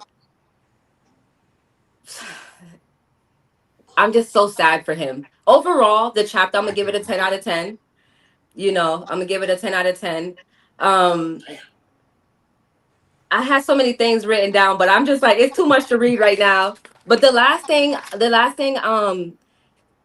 that I'm gonna hit you guys with is I'm not surprised that Garp was able to hear the voice of all, the voice of all things, because I think anybody that carries that D can hear the voice of all things. Because even like Momonosuke heard, in Zoe, and Luffy was kind of hearing as well when he was in Zoe. So or even like when they were fighting in Wano, like they heard he heard Zunisha. when he when he turned into Joy Boy. So for the most part, very like in a sense towards the end, very heartbreaking chapter for Rox, because I feel like he thinks he killed his family, but very epic to see how that fight is about to go down, because I like if Whitebeard couldn't take Rox down, like how are Garp and Goldie gonna do it? Can I say two things to your point? Sure. Okay. One, I don't think he think he kills his kid. It's just a sheer thought that he would drew a blade to go after his wife and child. That is destroying him, because that would destroy him. Okay. One. Two, comment on that part? Whitebeard, I don't think Whitebeard went all out to stop him, as far as with me and Alex have two different interpretations on it. And I feel like the anime might clear it up. Depends if you take the anime canon or not. It's up to you. To each his own. But it looks like he stopped him. To me, it looks like he one-handed. It looked like an elbow, like one-hand elbow, Quake Fruit with some conquerors. He stopped him, and he only used one hand. And I think for me that just means like one hand ain't really doing it, because he still gets thrown into a canopy and disappears for the rest of the chapter. So it took bringing down a mountain on top of Whitebeard for him to be down for the count at least, or at least like if not down for the count, he's just not there right now. And I think the parallels. I think this is a parallel to Blackbeard, because Blackbeard he's the S-Hawk. He gets put into a canopy as well. He's fine, but he gets put into a canopy. And I think this is a Whitebeard parallel where Whitebeard gets put into a canopy. He may be fine, but there's a mountain on top of him right now. He probably just got to throw it off of him or get up and be like, fuck, damn, Rox. Like, you know what I'm saying? But I don't think he went full on, all out, like trying to stop him, because at that moment, in the Viz says something different. TCB asks him, he says, are we in your way? Like, that's what he said. He watches he moves out the way, watches Big Mom fly past him. He's grilling Rox, and he says, yo, are we in your way? Because we're supposed to be allies here. So are we in your way? And Rox says yes. And then that's when Whitebeard like, all right, fuck it, bro. And he you know what I mean? I also think this is in fact, no, my bad. I'm done. Thanks. Did you still have more to say, Slevin? No. I'm done. All right. My brother Fooly. Fooly, bro. What you got, bro? I'm ready. From another mother. Tell it. All right. Dude, I thought this chapter was pretty amazing. The things that really like stuck out to me, in all honesty, besides the other things that like everyone else has pointed out, the topics that I can like hit up is like Dragon's like development. I'm really liking seeing like how Dragon's taking like everything being around him. He's really like, oh, I failed. I couldn't even save one life. And I'm loving to see like that person going from that state of mind to where he is now. I'm loving seeing like how we're going to see more of his like mind state and development. I want to agree with you, because once again, like I said, this is his Marineford and Sabaody. It's like Luffy's. Remember Luffy's moment where he's like, "Yo, I'm too weak." Yeah, That's a parallel. Same thing. Yeah, that's the parallel. Yeah. And I'm loving it. He's in the same thing. It is the same thing, Alex. And just to prove the point on it being the same thing, look at Luffy's development after that. So what you think of Big Drago, bro? Stop playing games. That's what I'm like. Like it's just small, but I saw the loss. I like it. Small pieces so much. I can't give Dragon that much love. I get sick. And I love seeing that from Dragon, because like we don't get too much of his like mind state, but like this is giving so much of his mind state, and I love seeing that a little bit. Another thing that like I am intrigued. Another thing that like intrigues me is like in the reading that I read, Mew being like he found like he is not like in the last chapter, Mew was like he's not complete. And then in this chapter, he talked about how he finally found like the perfect like vessels and whatnot. It makes me think that like in the sense that like we might be playing around with the whole mind, body, and soul. And like Mew might be the soul, and like the Davy clan might be the body, and what Joy Boy was like the mind, because of imagination and whatnot. And especially if you look at like the whole thing of like the soul is willing, but the body and mind is not. So it makes me think that like they might all be connected like on Trinity. Yeah, that's that. But overall, I give this chapter like a 10 out of 10. I enjoyed everything we got right now, and like it definitely gives me like I'm calling this like I've been saying this for weeks. Usopp getting the voice of all things, it's solidifying that for me. I don't know about y'all, but it's solidifying that because Usopp's gonna get the message of all things. Reed, your son is gonna get the voice of all things. You need to be happy. You need to be happy, bro. What made How? you feel that? Not that I disagree. Where y'all get What that made you theory feel that way, from? Foolie? Yeah, what made you think that way, Foolie? So we all been like, oh, like he's gonna do something to talk to his masters in some type of way. He's gonna be something to like break them out, interact with yes. them, break them out and whatnot. Yeah. And I'm like, oh, we finally get a way to interact with someone in dummy reverse. And it's the voice of all things. We haven't seen like Conqueror breaking you out of it. If it's like a hockey fruit can break you out of it, we haven't seen any of that. We've seen the voice of all things. The first time we've seen someone interact with someone in their inner state of being dummy reverse. Okay. It makes the most sense because Usopp's the most connected to them. Remember, he looks up to them. Like if anyone could But break the them out Giants? of if Okay. anyone could break them out of it, it would be Usopp. Okay. I could see it because I thought you guys were gonna say how on Enies lobby or like I thought like Usopp might have been using it to like get like Luffy back up like against Lucci. That's Lucci had straight up knocked him all the way out. Yeah. And then like he had heard this man just like, No, I'm getting up for it. All right. That's what he's gonna do for his. He I like might that. not break No. them out the way. Yeah, I never thought about it he like might that. get them- It's he might real. get them No, to because that really falter. could be like the way that he uses it to get the Giants Mhm. knocked out. Because Luffy literally was like, I can't do anything. Like I can't. I just can't. I think it's I like- gonna be more so a way I like where it's more gonna of be like- like it's gonna be. Oh, Go ahead, Alex. Go. No, go I was ahead. gonna say I like more of a Fooley's first point because I was gonna say I like how like it impacts Dragon's like interpretation because like now I think it's a very good chance that even currently in story, Dragon thinks that kid just straight up died or like someone took him. He doesn't know the kid's even Shanks. I think it's a good chance he never figures that out.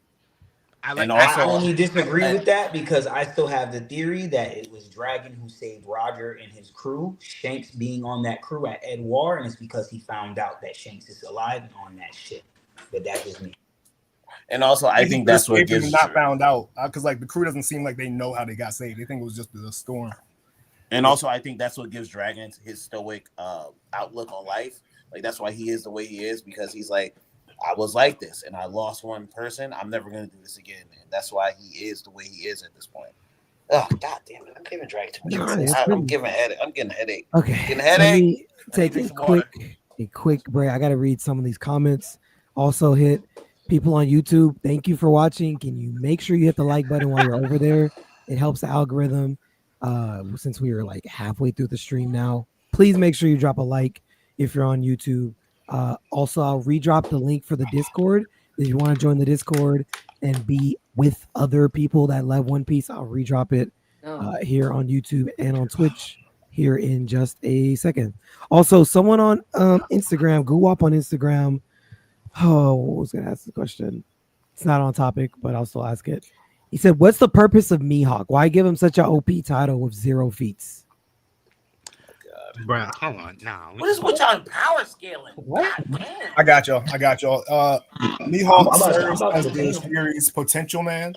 You know, he has like, you know, the 0 on-screen wins, 0 on-screen feats, but 7 claims of having the potential or being the best or something. Yeah, I mean, like he is just that. Like he is that guy that was there to like never actually do anything, but just I be don't menacing. like that. Like he has a black blade, but we don't know if he made it black like Ryuma did. He just hyping off, like just trying to jump off that hype train. He not really trying to get feats on his own. Like when he runs into people, Alex, he just hope that they Alex, can't hold fight. on. Could you ask If they can't fight, he don't want it. Not poison their minds. What are you doing, bro? Like, come on now. That's what I thought. I was believing you halfway through. Yeah, I was like, But- come on, what are you doing, I don't even know why Come on y'all. now, I bro. don't even know why y'all gave him Okay. a chance to talk. I knew- think I knew he was gonna serves- I just thought whoever sent that comment in was cooking. That's all I want to say. Whoever Here's sent that the comment- actual answer to your question. He serves as a symbol, right? He serves as a symbol, unfortunately, and Of the kind of like in a good way, because he's a symbol to know, like, that if This is you what- were to this is what steal a Zoro black has to blade or strive paint for. your blade black, well, I'm here to defend Mihawk, and I'm a Shanks fan. So Yeah, I want you see my face listening to your take on this. So I'm like, I get it. I want to see you walk that line, but no, I'm gonna defend him. I'm gonna defend him. All right, bet. You know, I'm not gonna slander him. I'm gonna defend him. He really does serve as a symbol. He is he's the strongest swordsman. Yes, he doesn't have like feats per se because we haven't seen him, but again, no, he has narratively- feats. They just, his feats don't look that good. Like his feats are throwing slashes at Mr. One, and Mr. One showing he can block them. Okay, Those are the feats. I Those are the feats. disregard that. This is tough. I got one. Give, go ahead. You hear it, Dan. I'm just gonna answer the question and let y'all say This is so we what's can know what good. the real answer is. He is a symbol. He's the greatest swordsman. He's strong because he is. In the words of Oda, in the SBS talking about Garling, he's strong because he's strong. Take it at what it is. I like man. that. I like that answer. Can you let Bands give a take on? Please, Mihawk, Bands. Bands, you think you could do that for me, please? Yeah, I Give us got a you. Take on Mihawk. Thank you. So even though I'm a Shanks fan, I truly look at Mihawk like at a neutral position. So like for me, when I view Mihawk as a character from like Oda's perspective, I see him as not only one as a muse for Zoro, because that's obviously like his end point of where he wants to be at, not just in like level of strength, but just overall like the meaning of being a true swordsman. I also see him as a character that he potentially like going forth for the future. If you want to see his purpose, I think it's a smart move to put him in Cross Guild, because then it just doesn't give him the, oh, he's a swordsman, strongest swordsman. He's only tied to a sword. That's it. I think now at this point in the story, you use him into Cross Guild so that you could literally develop him as not just a swordsman, but just as someone that has like literal like, no, not Buggy's lackey, but as someone that literally has a strength. He has strength. He has politics now because he has Buggy, and then now he has like actual strength over like territories, and then you could use them going forth, not only just for Cross Guild, but you could use them to combat against Marines, like in the form of like quote unquote liberation, because now you're like having him value the pirate side now. So I think Oda now giving his worth, he's not just a swordsman now. I think that's what he's transcending now. He's not just tied to strength and just the title of swordsman. And I think Oda is giving him a good direction going forward and not just making him a boring character. Yeah. Okay. Can I add something really quick though, and then we can move on? For Mihawk though, and very valid, you guys. For Mihawk, I think I don't know Oda personally, but I think We in a group chat, I got you in it. I think for Mihawk, right? Not every character has to have like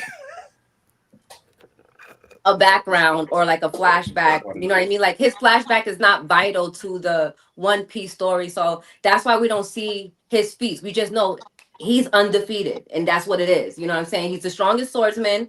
This is who the future pirate king has to amount up to. And that's what it is. You know, everything else you guys said as well. But as far as like having to, defend Mihawk's feats, like Oda don't got to do that. It's not necessary. It's not necessary. Slev, you nailed it. He's number one already. It's not necessary. He's number one. Like, that's what it is. You feel me? I do want to add one thing. That's just what it is. Thank you. He's number one. You got to come challenge him. That's what that is. That's what Zoro's doing. He's afraid of people fighting like Don Krieg. Man up. You had to run from that one. No, like this is the one thing I want to add, because like y'all are all valid. This is just like legitly when it comes to like seeing like his feats and whatnot.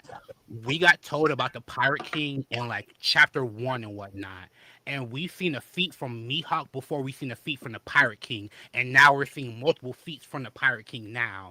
Give Mihawk, like we're going to see feats from Mihawk and whatnot. It's just like how the story is told. I think it's kind of crazy. Like, that's it. Just look at I think. Go ahead.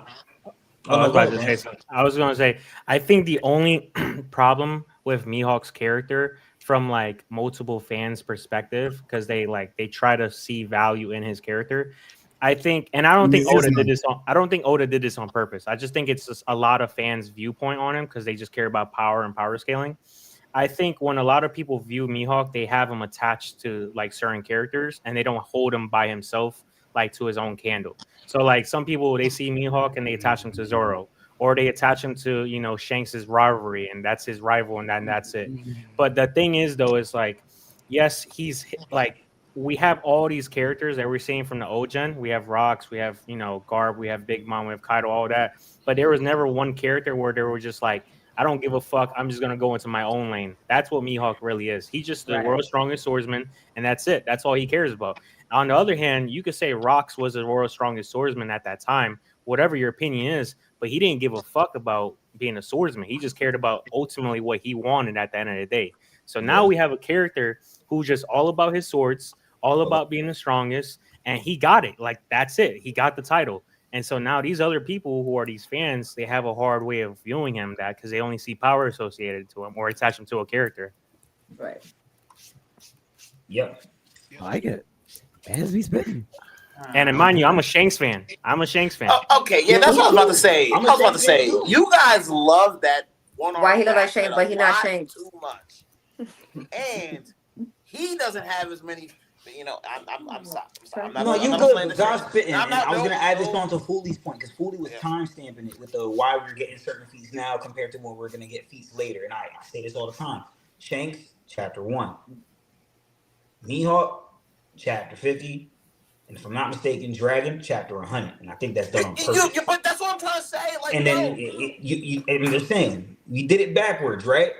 You got a feat from Shanks already.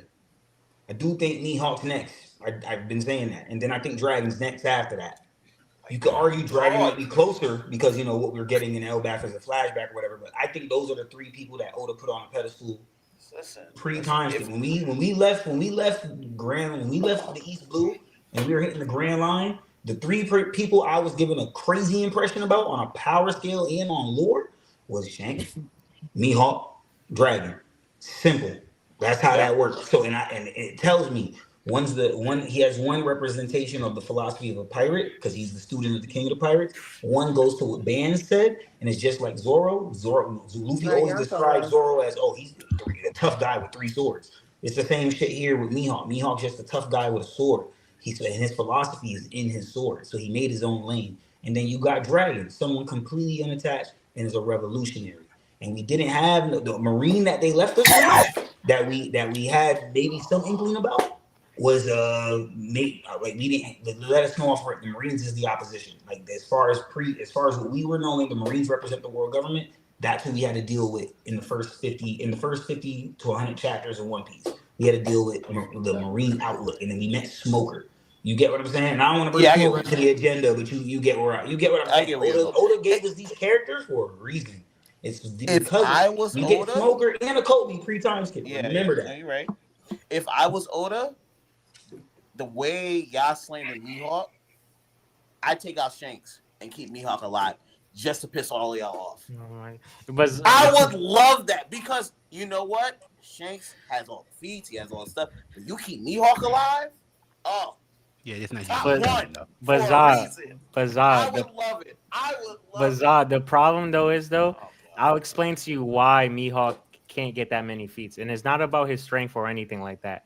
The reason why you can't give him that many feats is it would be less graceful for Mihawk to fight a character, regardless if he beats him or not, one shot or not, like low diff, if he fights someone that's not a swordsman. Like if we see him fight Sengoku, which a lot of people think he would, and if he wins, it just wouldn't look that appealing because at the end of the day, when you look at like a Mihawk fight, if he doesn't fight a swordsman, you kind of lose interest because you don't get the understanding of what's the true distance between him and Zoro. You got to really see what I'm trying to say. I'm not saying that, but I'm just saying for Mihawk for getting his feats. Like if you want him to get feats, need Mihawk to have feats. I need Mihawk to stay alive longer than the one-arm guy. Because if the one-arm guy dies and Mihawk's still alive, what's your argument now? I think Mihawk will get beats. No, not you. He's not talking about bands. He's talking about. He's talking about Shanks Blazers. That's what he's talking about in general. The Shanks people that may have made me despise the character. Yeah. What are you talking about? That's what I'm talking about. That's not in general. That's a specific hardcore fandom. Y'all don't think that Mihawk is a better swordsman than Shanks? I do. I think that 100%. Wait, hold on. Now that Shanks has one arm, Wait, guys. We got a whole chapter to run. That is a can of worms. Yeah, that's a big. I'm so sorry. Good. I want to talk about it. But I'm going to answer your question at the end of the stream. I have a lot to say. If we get to the end with Tom, we can attack that again. I know for a fact if we talk about that, we about to kill an hour. To give you a small synopsis, like a small synopsis, it's basically the argument is swordsman versus hockey. That's the reason why he could go for like 3, 4, 5 hours. Yes, he's right. That's the reason why. Right. He's completely right. Yes, he's good. Yes. Alex, bro, what's your thoughts on the chapter? Chapter was nice. It was smooth.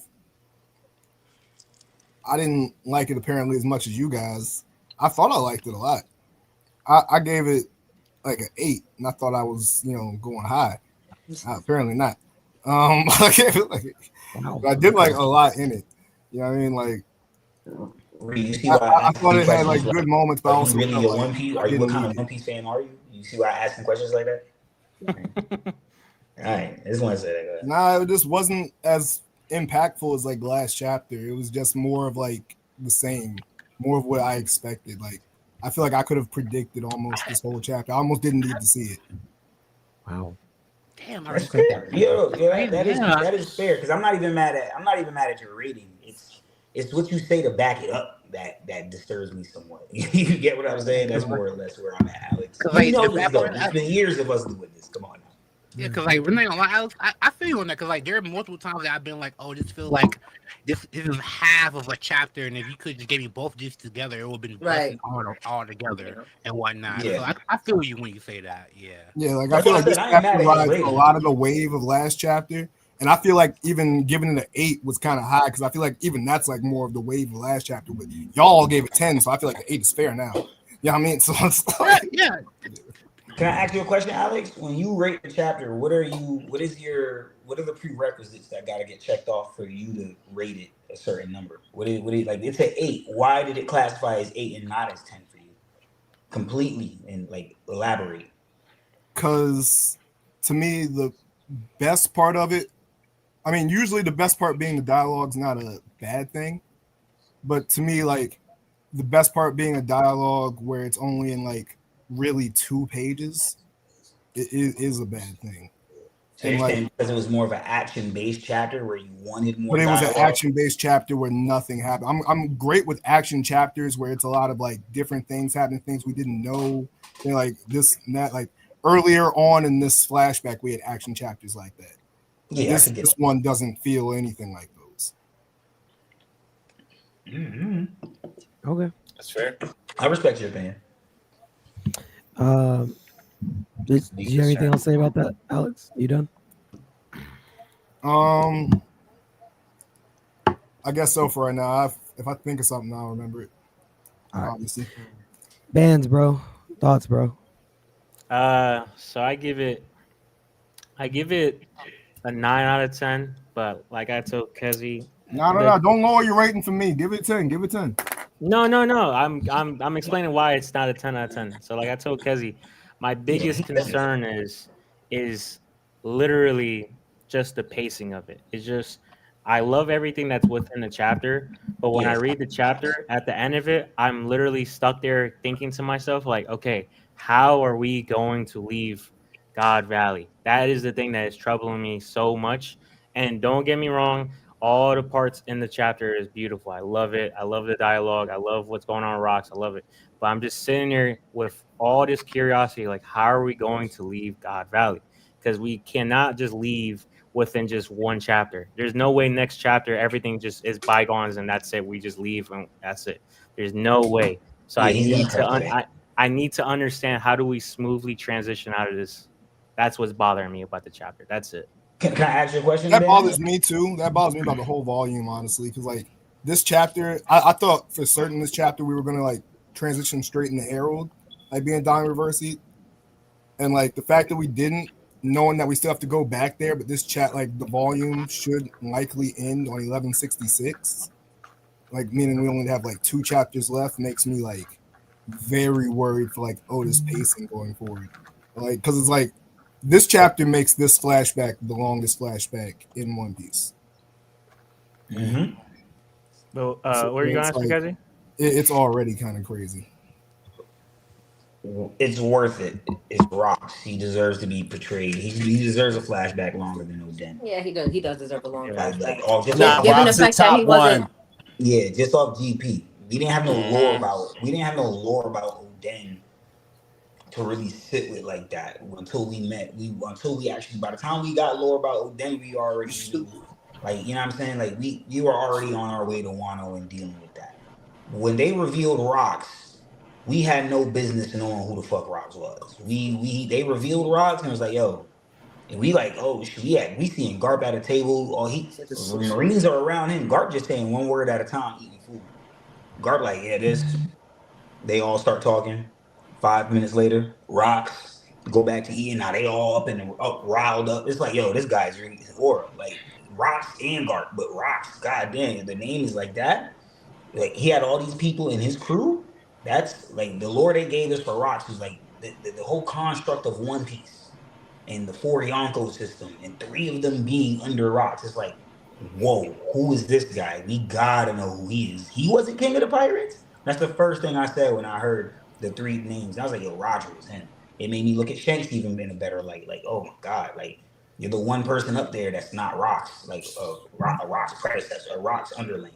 You came up under Shanks, and this was all after that, like age-wise. So it made me look at the whole structure of One Piece just different. First, yes. Rock should have definitely got a flashback that was in depth, and yeah, I do agree with you and Bands with the pacing of this, because I was saying this God Valley is going fast. Like every chapter, we're getting the answer. Like we're asking questions, and then the very next chapter, Oda's answering those questions like directly to us, rather than having us wait a couple chapters to speculate. So he's getting to it because we're coming back to some bigger shit. So I don't know how he's gonna transition. I'm thinking maybe he's gonna just cut off. This is what I was going to ask Vance now. This leads me to my next question. Yeah. Have you read the Ace manga adaptation to the Ace novel? You saw how he kind of like started going over certain things. Like, okay, he's like, dang, you saw, oh, that's Yamato and Ace. Like he started going over things that he didn't really have no dialogue for. But it was just pictures, and we kind of got the montage. Like it showed Blackbeard. It showed us Dash finding the fruit. All that. We was like, okay, we get that because that's in canon now type shit. You know what I mean? So I was guessing, if he does do a cutaway to God Valley's over, it's like a cameo like that of people like getting on these ships in panic, leaving, Shiki flying away completely in the sky by himself or something with some treasure behind him coming along with him. Like we get a little montage, and then we are left wondering again with these characters, because when we get to them, we still got to get more characterization. So Oda might be saving. When we get to, we might not find out what happens with Dragon after God Valley during this flashback. But when we get to Dragon, we'll get a flashback of what Dragon did after God Valley type shit. It leaves room for it. So I don't know what chapter, we're getting out of God Valley, because we do got to go back to Elbaf before anything. We got to get back to Herald. Yep. But I don't know how I don't know how he's doing the Elbaf segment. I'm hoping he just montages the Ace manga adaptation, how they did that day. But well, I was just gonna ask a question. Well, I wanted to ask Reed a question. So since you're doing like live by live reactions every time you have an episode, and now that like you just read the chapter and it's fresh in your mind now, so you haven't really had time to sit on it. The question that I'm trying to ask is, now after years and years of this incident, or I guess you could say this moment of God Valley has been built into their brains, we never had it revealed to us. And now we have it revealed to us. Do you think overall for the story, not just like going forward, but just the story, do you think now in your mind, do you think the past is more important than the future? Or do you think that the past builds the future? What? That is a question. Hold on. Let me think about that. Good shit, man. Is the past more important than the future? Or does the past build the future? Because if you think about it, right, we get through the story, we get poneglyphs and poneglyphs. And then when we go flashback to flashback, whatever island we're on, and then now we're on God Valley, and we get more understanding of the enemy who's really the enemy, it's seeming like the past is building the future, and that the past is essentially more important than the future to make the future happen. So that's why I'm asking you, do you think like the past is essentially the whole answer for the future and its importance? 100% do. Everything is about will passed down. So everything that happened in these older generations is just going to repeat itself.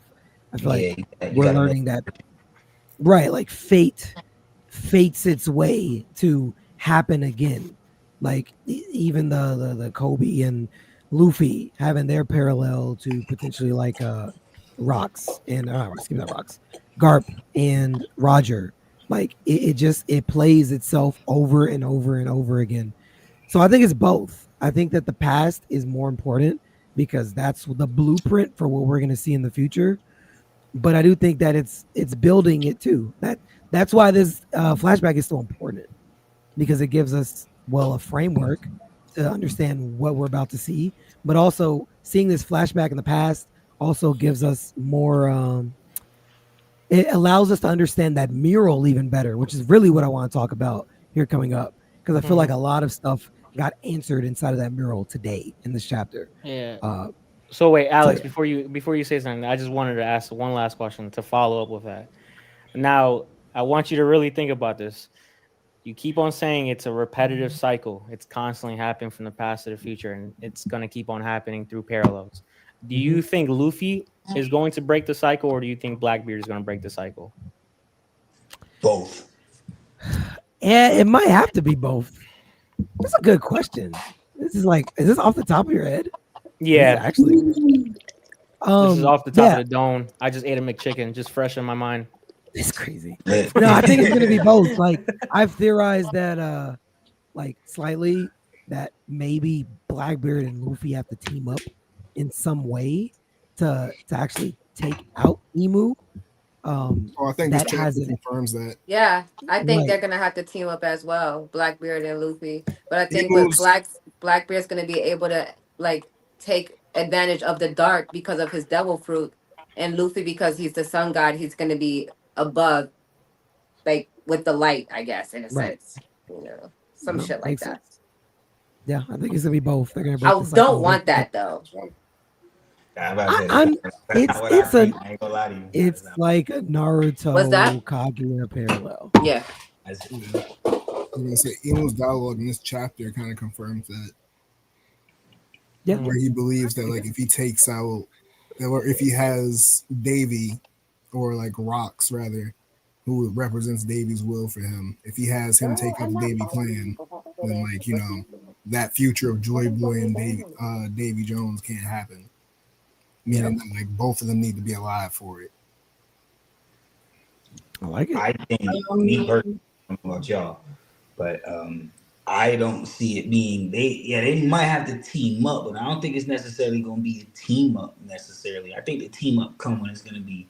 I think the real parallel is going to be Luffy and Kobe, and then that's the person they're staring down is going to be like Rocks, Blackbeard, but it's not going to be Blackbeard being controlled. Blackbeard going to be in control. I think I personally really think Blackbeard is going to usurp Emu, because Luffy wants to break them. So this is why I say both, right? And I only say both. It takes both of them to do it, because Blackbeard doesn't want to break the chain. He wants to control the chain. He wants to take over the chain.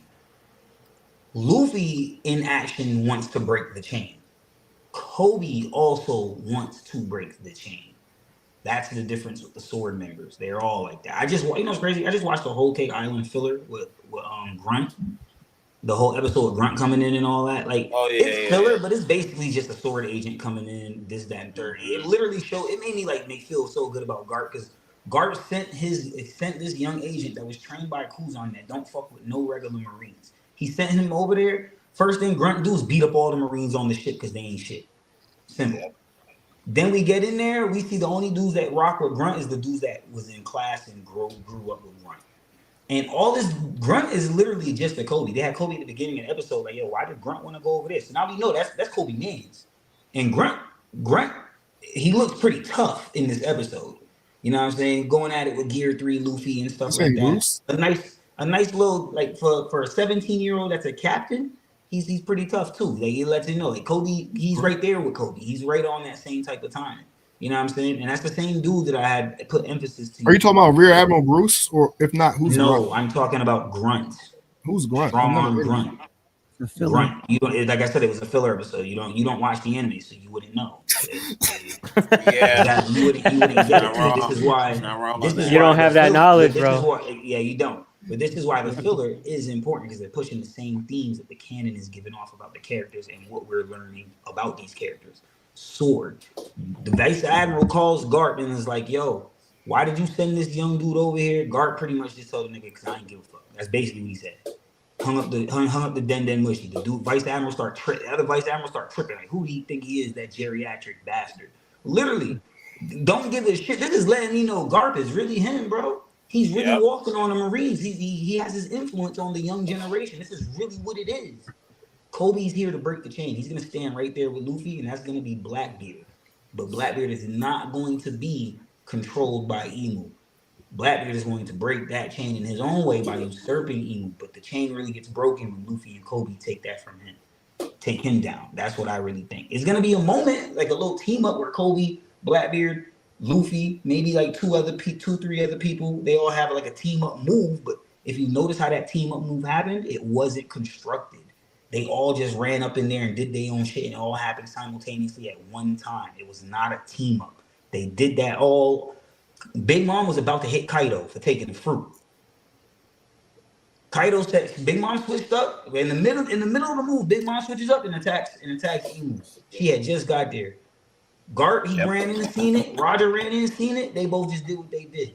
The only three people that were technically doing a team up would have been Whitebeard, Rocks, and Kaido, because those were the three that were left on panel there on Monster Trio time. You get what I'm saying? That's how that goes. And it's not a team up, but the chance will happen like that where they're gonna have to hit Emu and make Emu vulnerable, and that's when Blackbeard gonna usurp that motherfucker straight up. Yeah. Death from Above 56 says the mural shows we jump in Emu. That's true. Yeah, we will be jumping Emu. Blackbeard gonna pull up right in time when they all doing that big move, and he gonna join in too. ABK says, I think Joy Boy, Davy, and Moo were Sake brothers. No. Let me ask this, because I know me and Nika still need to go, but are you guys thinking that Emu, after everything we've gotten now, are y'all thinking that this is a male or a female? Male. Because we've got a lot of narrative points and a lot of emotions and responses from Emu now. I'm curious what you guys think. She been giving female from the jump for me for some reason. I don't know what it is. She gives female energy ever since we saw her in the. I keep referring to Emu as her. When we saw them in the garden and stuff like that, like it just gave a female vibe. It just did. I don't know. I don't know what it is. She gives female. Well, I've said from the jump, how many strong dudes at the top of the world are going to be in a room with butterflies? Right? That's not that's giving a show of like his I like that. I like that. I don't know. I think that's passionate. I like that. It's like it reminds me of like how Sensui like in Yu Yu Hakusho was like deeply involved like butterflies in the world and didn't want to destroy it when he got to like the top. It just seems like rule the world and then like naturally cherish things in it. Like some things, not all things, but some things. Both of them hated humanity. I'm glad you asked that question. In anime, there is depiction of like male characters that are ops, and they be on that type of time, and they're more flamboyant and shit like that, of course. So, you know what I'm saying? Yeah, like more feminine and stuff like that. So yeah, you know what I mean. But I guess what's hard for me is like I see more like Orochimaru than like a woman. You can't say that they value life though, and also destroy Lelouch in the blink of an eye. Like that's what kind of doesn't sit with me. Like you can't. She doesn't understand he. That's like what I was saying at the beginning of this chapter. I feel like that bubble of text was very important, talking about understanding humanity. I don't get the vibes that humanity is important. But Reed, that's what I was saying about the Yu Yu Hakusho thing, because like Sensui and Yu Yu Hakusho also doesn't value human life. He wants all humans to die. He's fine with wiping out all humans, but he doesn't want to kill plants and like animals. Right. Now wait, hold on a second. Wait too. This is where I gotta go in and preach my Gurren Lagann shit again. You might need to get this anime a watch, man. You might need to. The king of the world, King Lordran, he don't hate humans, none of that. But he's understanding that if the human population isn't kept to a minimum, a certain threat that looms is gonna come and wipe out every motherfucking thing. So he had to, in his mind, it might have not been the right thing to do, but I didn't be real with you, I ain't got an answer for it. But what he did, he subjugated the humans to a point where they had to go living underground. Because if they went living underground, their population probably wouldn't be able to be detected as much, right? So eventually, Lordran, they beat him. Lordran give them a warning about the looming threat. They don't take heed to it. Certain people don't take heed to it. Certain people do. Lordran was not like you could say he was insane, but he was trying to salvage what he could. You get what I'm saying? Eventually, human population came back. They started building buildings. Everything got great, populating. Bada boom, bada bang, baby blooms. And then population got too big. And then boom, that threat came. And when that threat came, it was something you can't just deal with, bro. You get what I'm saying? Don't get me wrong, because main character, the story, plot armor, you gonna get it through. They succeed. They they do what they gotta do. Good anime, dope as hell. Please give it a watch. But it's the same thing. Like I keep saying, Imu has a benefactor, bro. There's something we know about these planets. I keep preaching about these planets, but they're there, bro. There's something bigger than what we know of, even with the Imu stuff. There's still something bigger here. I do think that. I know I sound crazy, but I really do think that. Because Imu's not just doing all this for no reason. Mu's world is not ready yet. Like, I can subscribe to that. I'll say this. I can subscribe to that. But I want to take it back to the original question. Why do you think it's a guy, though? Because that whole thing could still be the truth with a female. All his pronouns so far have... Oh, no, I agree with that. I was just going into reasoning. And that, to me, he just seems like a guy. He seems to still, act like... Don't get me wrong, he seems like I have a super fixation on certain women. To the point where I think he could be one of those Orochimaru types where he takes female host bodies or something like that. But I think he is always still going to be a guy, and that's why he still uses the male pronouns for himself. I was gonna say I think it's kind of he's not really a guy. He's not really a guy in a sense. Remember, I'm going to another anime, but Full Metal Alchemist Brotherhood, remember the little black thing? Yeah. Imu could be an entity like that type thing. Something in those lines, and it takes the form of what humanity is, and it knows. So it ended up it likes what he chose to take the form of Hohenheim. He didn't have to do that. Father chose to take the form of Hohenheim. He could have been anybody he wanted. Imu is choosing to be Vivi, or wants to be Vivi. Lily. I think that now that we got Gunko confirmed blue hair. That's a reminder, kind of like a keepsake. You know what I'm saying? It's I feel like he's just the entity itself wants the female, but I don't know if the entity is. I think the entity is void of sex. That's what I think. So we could say the body, the vessel is a woman, but I think the entity that is of Imu, Mu, whichever one you differentiated, I think that is a void itself. Strawberry, what you got? Well, I was just gonna say, oh my goodness, there was so much. So I feel like Imu could be male or female, or neither, kind of going along Nika's point. If we're talking about an entity just embodying others, then that entity just has no gender. It could be any gender, or it could be anything at this point. I actually don't care whether Imu is male or female. The whole butterfly room situation, to me, it could be a little bit more simple. Very evil things can't be around more evil things. It's kind of like that yin and yang. You have to have a balance. Something that dark, I feel like, has to be in a room that is that peaceful, because it would be nothing but chaos for them. So for them to have control still, they need to their outer world needs to be the exact opposite of what's inside. That's how I take that butterfly room garden thing. I don't think it's a female thing. I think it's a evil versus good thing.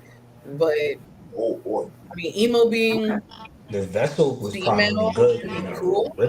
Originally. What, Nika? No, I was saying the vessel was probably good originally. Like it's like watch this. If Emu gets her hand if Emu gets its hands on Vivi, that's what we're dealing with. A great vessel, a great person, but the moment you get Emu representing, bring Emu take that form now is pure chaos. It's like, yo, who is this person? Damn, I'm doing a lot of anime parallel. It's like Code Geass, bro. Yeah. With the Princess Euphemia. Like she was a grace. She was the world's joy type shit. And then she looked into her brother's eye on accident. His Geass went off on accident, and he accidentally said kill all the Japanese. And she went outside and grabbed a gun and ordered all the troops to kill all the Japanese at a Japanese ceremony where all the Japanese gathered trying to make peace. And that whole shit was up in flames after that. Like it was chaos. There was no peace never again. So I dig it. Yeah, it just it to me it is what it is at the end of the day. I mean, I'm just gonna call it an entity at this point. I'm just gonna say Emu itself doesn't have a gender. I can make peace with that. I can't really differentiate male versus female in what Emu actually does. And then just a quick tidbit, a lot of this stuff is making Emu look really, really bad. I'm just saying.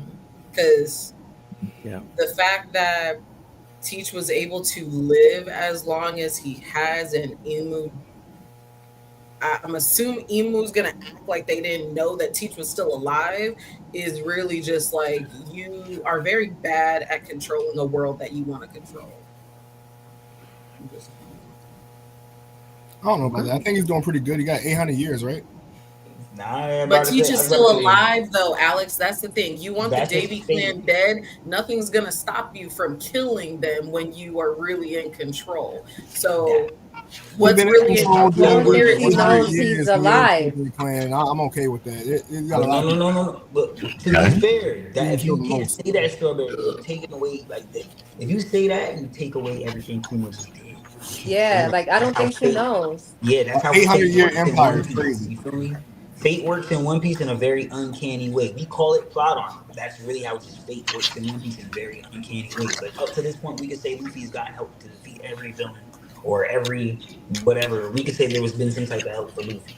You could argue that Luffy never just one. Like look at Kaido. He just left Kaido. Look how much that took. You get what I'm saying? So that things that we just call plot armor, that's just it's Fate. Like how that attack just happened on Emu. It wasn't a team up. But that was fate. That's how that shit just happened. They all just went in there and beat that attack. That's how fate works in One Piece. Emu has a hand in fate because they're in control of the system, the world. But you gotta if you take out Kuma, if you actually take out Kuma, the Davy clan is done. Right. But that's why I also said, what's really in control here isn't Emu. My bad. That's what I said at the end, but Alex likes to talk, so yeah. I'm gonna segue real quick because I know I still didn't get my point. Nika still needs to give his point. He has a couple theories, and I have a couple comments to read really, really quick. I'm just gonna try to fly through these. Where was I at?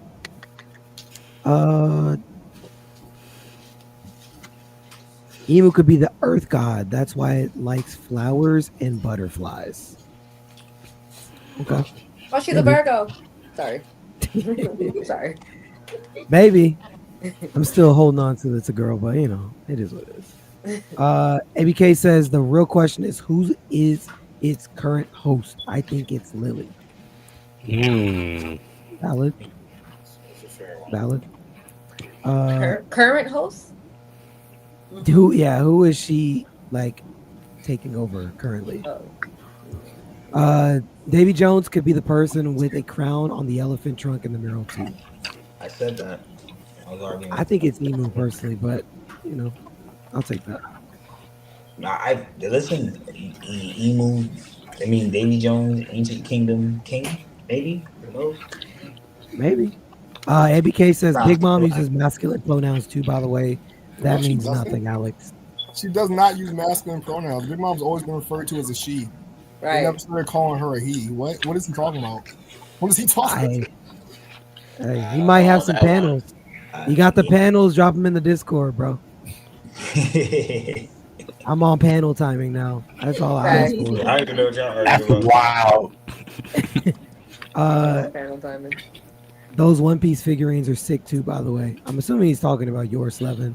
Oh, thanks. Spent a lot of money on these motherfuckers. She got most. Nice. I got Nika or Joy Boy. Liddy. Oh, that's hard. Hey, yo, I that was actually crazy. just bought one That was too. crazy. Bree. That was great. Bree, that was crazy. Thank you. You're right. You're Yeah, right. that You're was right. crazy, You're right. bro. Don't Yeah, do I that. meant tough. I should Yeah, have said thank tough. you. man. Thank you. My That bad. was almost You a right. 2-minute timeout. You right. You right. You caught me, bro. Background. I got it. There we go. All right. Emu a hockey monster, and that's why Kaido says hockey surpasses all. Maybe. Maybe. Okay. Maybe. Strawberry ABK says you're spitting. Not gonna lie. He commented that when you were talking about the yin yang thing, which I agree. You were spitting. Sky Daddy Zozo. Emu doesn't exist. It's Oda's bad writing. Okay. Ooh. That guy knows Please, nothing. let's not do that. Let's not do that. Let's not do that. ABK says every empire falls. Mu did good for how long? They've been running ish. True. Hey, Andrew, since the voice entry. Okay. Yes, that was him. Yeah, she does, and she wants to be king of the pirates.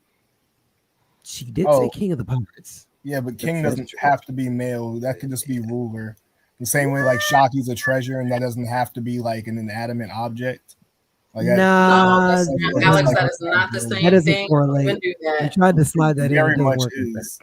No, it's not. No, it's not. Because you can even look, Alex, you can look at Egyptian history, and Nefertiti was a queen, but technically in that time she was called pharaoh, and pharaoh was only reserved for the men of that time. But Nefertiti technically was a queen, but she was still considered pharaoh.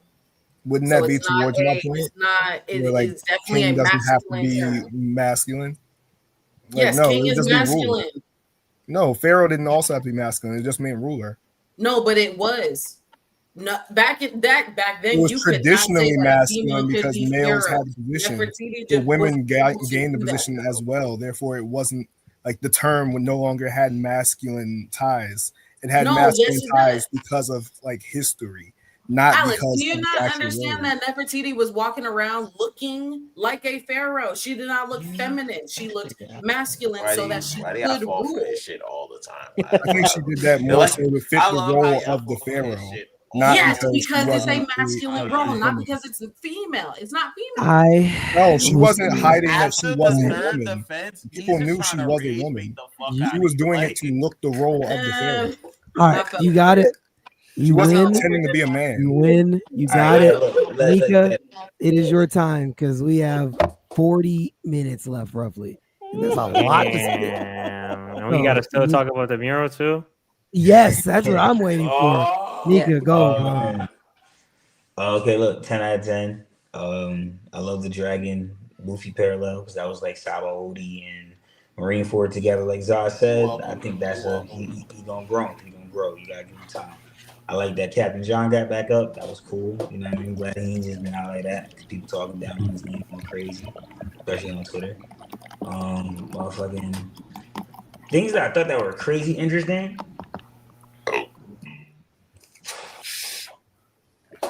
Things that I thought that were crazy interesting were like What I want to know is what the Domi Reversi right now is. When the Davy clan originally got Domi Reversi, was there a diabolical covenant? Because that's what was done for Dorian Brogdon. And that's actually what the movie's called. It's called the Diabolical Covenant. I would think so because it like. Wait, hold up. Let me get to it real quick. Because as we see, right, like the grandmother and the father, they were already doing the reversal. So Alex, you think that he was named the king?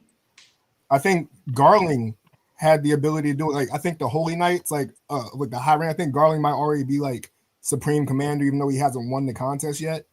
And because he's like of that level already, he has the ability to use Domi Reversi through his Abyss Mark. And he has to do the same contract that they did to Dorian Broggy. And I think that's why he was able to do it before Emu shows up.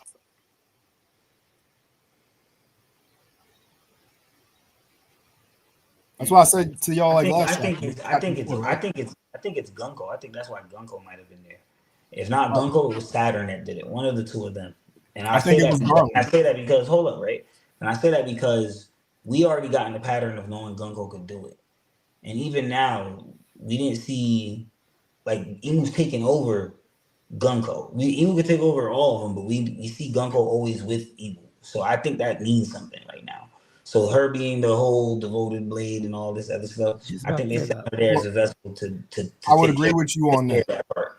And when the Diabolical Covenant is done, I think Garling plays a part because the first thing they do when they get there, they kill the king. That's the first thing they do when they get there. Garling kills the king. So the king of the land is dead. There is no king now.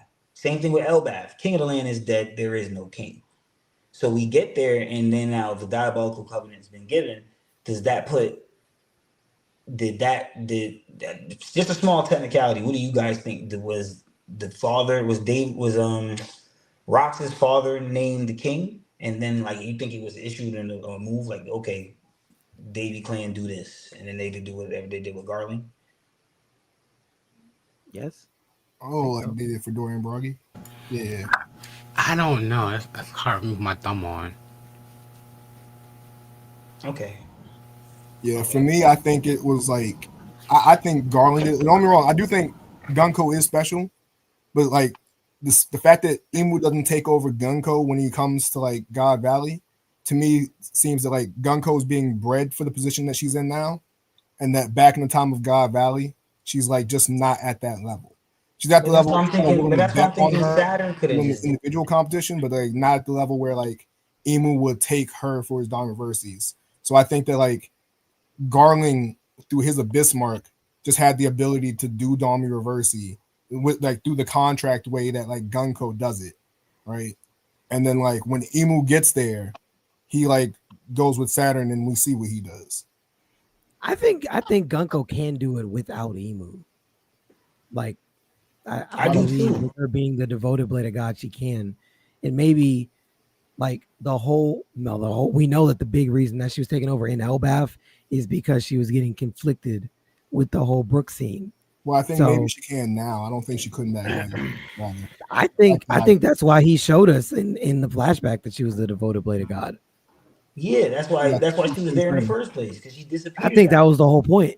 I think she has that ability already, and she probably could have done it in Elbaf, but Emu took over. It was like, nah, you're getting conflicted.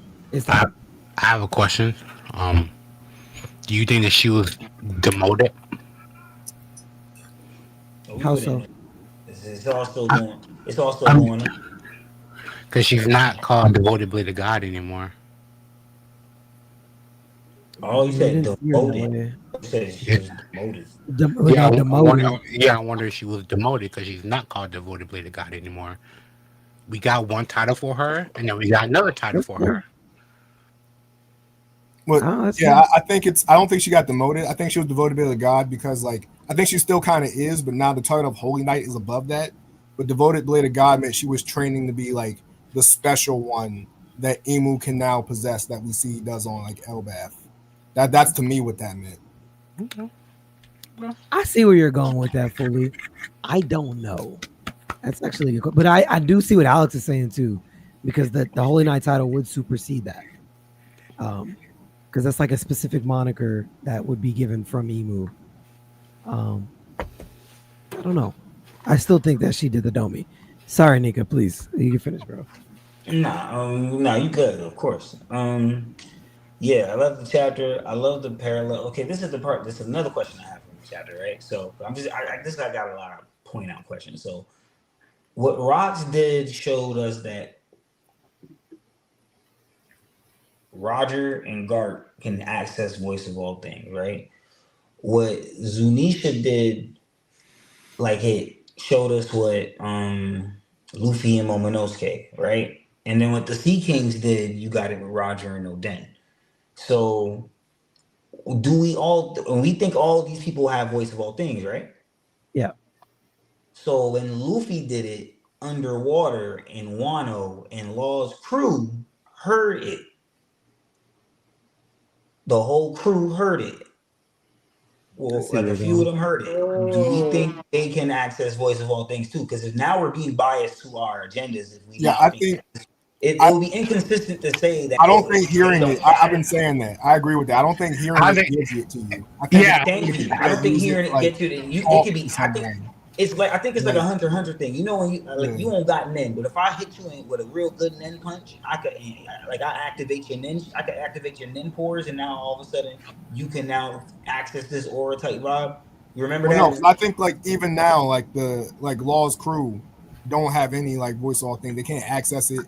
If like they were to go back to Zunisha, it would be nothing.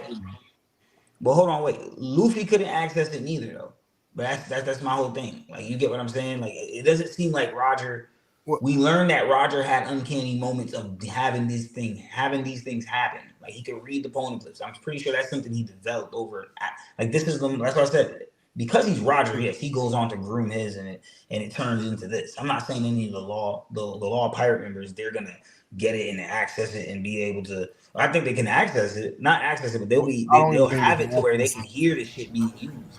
You get what I'm saying? I don't think that's how it works. I think like certain people you can like awaken it to where you can hear. Like Zunisha didn't know. Like when Zunisha's saying these things, Zunisha I don't think necessarily even has voice of all things. I think Zunisha's just saying these things, hoping people with it can hear, and when they do, Zunisha's able to like realize and be like, "Hey, did you hear that?" That's the moment. All right, you respond to me. Type thing. Well, like I think it's like them using the voice of all things to allow them to hear it. That allows like that Zunisha, where her big elephant ears can hear that and be like, "Oh, what? They responded to that? Okay." You know what I mean, but it's like I think it's them being able to reach out or like being able to hear that. That's the important thing. Like I think Joy Boy is able to hear MF's thoughts, and therefore he and MF can communicate because of voice of all things. But I don't think MF necessarily has voice of all things. So MF isn't like necessarily talking to the crew and like giving them instructions or telling them things because he can't. Like that's beyond his ability. You know what I mean? But I'm not saying that Emmett or any of these guys purposely have voice of all things or are purposely using voice of all things. I'm saying that them just being able happening and those people hearing it, they were not aware of this ability before. This is the moment that whatever's happening now, the cry for help is activating what's going on with that for the first time. It's triggering it. Thank you. That's the word I'm looking for. Thank you. Triggering. That's what's triggering it. So now that they have it, certain people can go on to learn what this is, maybe, and like in these moments of happening, where they can hear someone's soul crying out or whatever the case may be. They will learn how to go on and they might learn how to like attune themselves to learning and not learning, but using this ability. But I don't personally think that this means that these people now all of a sudden like they don't have it. Because I'm pretty sure, like for me, I think the voice of all things is tied to observation haki. I wouldn't say it is observation haki, but I do think it is tied to observation haki. Because the whole thing of mantra, it means mind rope. So to me, it means it's connecting one mind to the other. You get what I'm saying? So when I hear like even with Fujitora, what he's doing is that observation how he's doing to me that's a type of voice of all things in itself. He's literally right here holding and he can hear he can literally use his observation hockey and fine tune and hear what all the people are actually thinking and saying about Luffy. You get what I'm saying? So he's not really okay. They don't really hate this guy. They love this guy. Like that's how they really feel. Like he can hear that. That's a thing. And that was explained. He don't have it to a certain extent, like Isa did, but he with his devil fruit ability, he was able to. You could say, I don't know if it was I don't think it's the same thing. I don't think he's doing. I don't think it's the exact same thing, but he was finding a way to hack that where he can hear certain shit. You get what I'm saying? So it was like there's levels to it, but I do think it's all in the end observation hockey, or tied to observation hockey. That makes a lot of sense. That kind of cuts some of my agendas in half because I forgot that they heard him. Yeah. Yeah. They heard him under the water. That's what everybody's been talking about. Since like Thursday, everybody's been talking about that moment. Yeah, I think we saw things about like Gorosei communicating. When Emu's communicating to Gorosei, I think Emu's using voice of all things to like talk to them. I think like Rox is using voice of all things right here. But like to me, Garp and Roger hearing him doesn't mean they necessarily have voice of all things or give them voice of all things. Now we know Roger has it, but like if Garp actually just doesn't have it and just heard this because like Rox used it to communicate to him, that's a possibility for me. Now if Garp has it, I'm fine with that too. Like him not having it to me is also like just as likely. Same as like Law's crew in my mind, they don't have it, but like Luffy used his voice of all things to communicate to them the same way before he was able to use it to like hear the Sea Kings. Like, but now it's just like at a higher level in Wano. I can dig it. I can dig it. That's fair. Okay. Did you have more you were saying, Nika? To stress on the Captain John stuff, I do want to talk about something that's spooky with Captain John. It's all the likeness he has with Captain Kidd. I feel like there's a lot of like we now see confirmed that he has the devil fruit, very same devil fruit as Captain Kidd. They're the only two people that really got the Captain epithet going crazy right now. I have seen people with the Captain Buggy stuff as well, but I think that's a whole nother spin. That's something else on another day. But as far as Captain John and Captain Kidd, I do think there's a lot of likeness. If you actually look at Kidd's backstory stuff that they used in Wano, for when he was having his moment with the railgun and all that. And one of them, his pants has the very same style as Captain Kidd's pants. And when you look at like just everything that he's doing right now, it just seems even with some of the bravado that John has given off when they were in the bar, when they got to the island, just the aura that he has. The aura to me kind of is like it's uncanny because Kidd, now he's the spooky story too because he has likeness that's the Captain John, but then he has likeness right now that it's a lot of stuff going on. He kind of got a lot of parallels to Rox, a lot of uncanny stuff. It's really spooky. So I just think Kidd's a big exploitation right now. I wanna get the Kidd, and I know a lot of people got him down for the count, but hey, Bartolomeo in the same position. So, and I know he's coming back for sure because the narrator already told us in Dressrosa that these very same seven we're gonna gather again, a very important moment, and be way more powerful than they were last. So if they're off of that, and if Bartolomeo survive, and I see in Road to Laugh-Tale, Luffy, Law, and Kidd on 2 occasions are being pushed forward as the new generation, the faces for it, the next up, the ones who broke the cycle. Yeah, then I think, I just personally think that there's some Kids coming back. There's some stuff that we got to unpack with him. His railgun says 7. Like 07, and that's spooky too because that's ties to Vegapunk because 1 through 6 and then 7. It's like it's just weird. It's weird, man. It's a lot of crazy things, man. So Kidd, John, Captain, yeah. Now I'll say this: Captain John I'm glad he's alive. Could have died in that last chapter, but he came back. Facts. Is that foreshadowing that maybe Kidd is gonna come back after what he should have died from? I don't know. I'm with it. I just want Buggy to get that treasure. Not knowing there's gonna be some Billies. Ooh, yeah. I think Kidd is the treasure. I think Kidd is the treasure. Kidd is Captain Kidd is Captain John's son. I do think that. In real life history, Captain Kidd is William Kidd is John Kidd's son, Captain John Kidd's son. That's real life stuff. Oda's not basing this off of nothing. I don't You think. think Oda the could- treasure Oda map could on like finish- Buggy that Buggy got off Luffy points to Kid? It could have, because you want to know why? Gabon said a child is a parent's treasure. Like, you know what I mean? That's a person's treasure for us. So that could literally be the treasure. What if the treasure was the kid? What if the treasure was his kid? It makes sense, right? Crazy as hell. Real quick, Benz, you were saying something, I couldn't hear you. Oh no, I was just saying Miro time. Oh yeah, that's what I'm sorry. My thing is when I go. Are you still going, Nika? No, I'm done now. I'm done. All right, man. 20 out of 10 chapter. Look, let's just get right into it. Is that Emu standing on Zunisha, bro? Alex, I know you don't think so. You don't got to say anything. You just confirmed I know it. you don't think so either, Nika.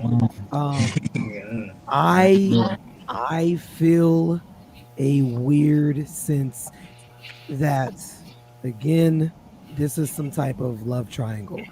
Alex hates that thought. Fine. I'm feeling like the vibes that this is like some weird like love triangle. And again, I felt like with Emu, again, we've seen Emu now from the perspective of when you hear about Joy Boy and when you're talking about Davy, it's like the vibes are different. Now there's a lot of emotion behind them, but I wasn't getting the vibe of like upset or like I got maybe disturbed because maybe she was thinking, okay, Joy Boy is supposed to be dead. Why do I feel his hockey? Like I've already grieved over the loss of Joy Boy, but when we're talking about I'm hearing the will of Davy, like you might be Davy. Yeah, nah, get that out of here. Like Davy's gone. We need to eliminate the clan. You're not Davy Jones. Davy Jones is this and that. Like the vibes were different. So that's what's giving me the feeling of like, again, if that is Emu standing on Zunisha, that maybe Joy Boy, Emu, Zunisha, Emmett were all on one side. Davy Jones is on the other side. And for whatever reason, Davy Jones interrupted some type of love connection between Emu and Joy Boy, and maybe he killed him. I don't know. Or maybe Davy Jones was able to get Zunisha and Emeth to become traitors, and they turned against Joy Boy in his final moments, which is why they apologize. I'm sorry, Joy Boy, forgive me. That was the first thing that we heard from them. And again, I think Emu banished Zunisha and said, yo, you just gotta keep walking because you shouldn't have turned against Joy Boy. Like, I don't know. I'm just getting the vibes that this is like a weird, like parallel dynamic thing. Again, I know I'm not about to go fully. I know that you guys think that is Davy Jones. That would make sense too. If we're talking about like the breakdown of the different worlds, I'm not even mad at that theory. But again, where I'm basing this all off of is just the vibes were different between Joy Boy and Emu. And again, if you guys think Emu is a guy, hey, I guess that doesn't really mean much because like we have like homosexual people in the story. That doesn't really defeat this at all either. I'm not gonna say that they were all like gay men. That would be very interesting writing. But hey, even if Emu, because I see a comment, Emu's a dude, it's not impossible that they could just be all gay. I don't think Emu's a guy though. I think Emu's a female. But regardless, I do think that is Emu on, like in that part of like the Harley. But, okay. But I don't think that's Zunisha. I think he's just standing on it. Okay. I can dig it. You guys are talking about chapter 1164? No. Okay. No, we're talking about the mural. They're talking about that. Oh, the mural. mural. Okay. I need to see that mural again. I got it. Yeah, I got you. You know what? Say less. You know I got the mural. Mural one. Pull up the mural. For the love of God. Let's go. Serenity now. Serenity. Traffy said pull up the mural too. Traffy said he wanted to see the mural. Traffy says it's happening. Come on, bro. What were you about to say, Nika? Or not Nika? Fully. Oh, only thing I would say was you're like when you going off that train of thought makes me go back to your theory of like there will be a betrayal in the Straw Hats, and I think you're the one who I don't know if you're the one who said that like you think it would be like Nami and whatnot. Yeah, someone said it was gonna be Yeah, Nami. yeah. So I feel like this connects back to that. Like, especially if you want to go with the whole love triangle and everything like that. So we don't know what Nami's like lineage is and whatnot, and say she is like a lineage vessel for Emu in some sense or whatnot.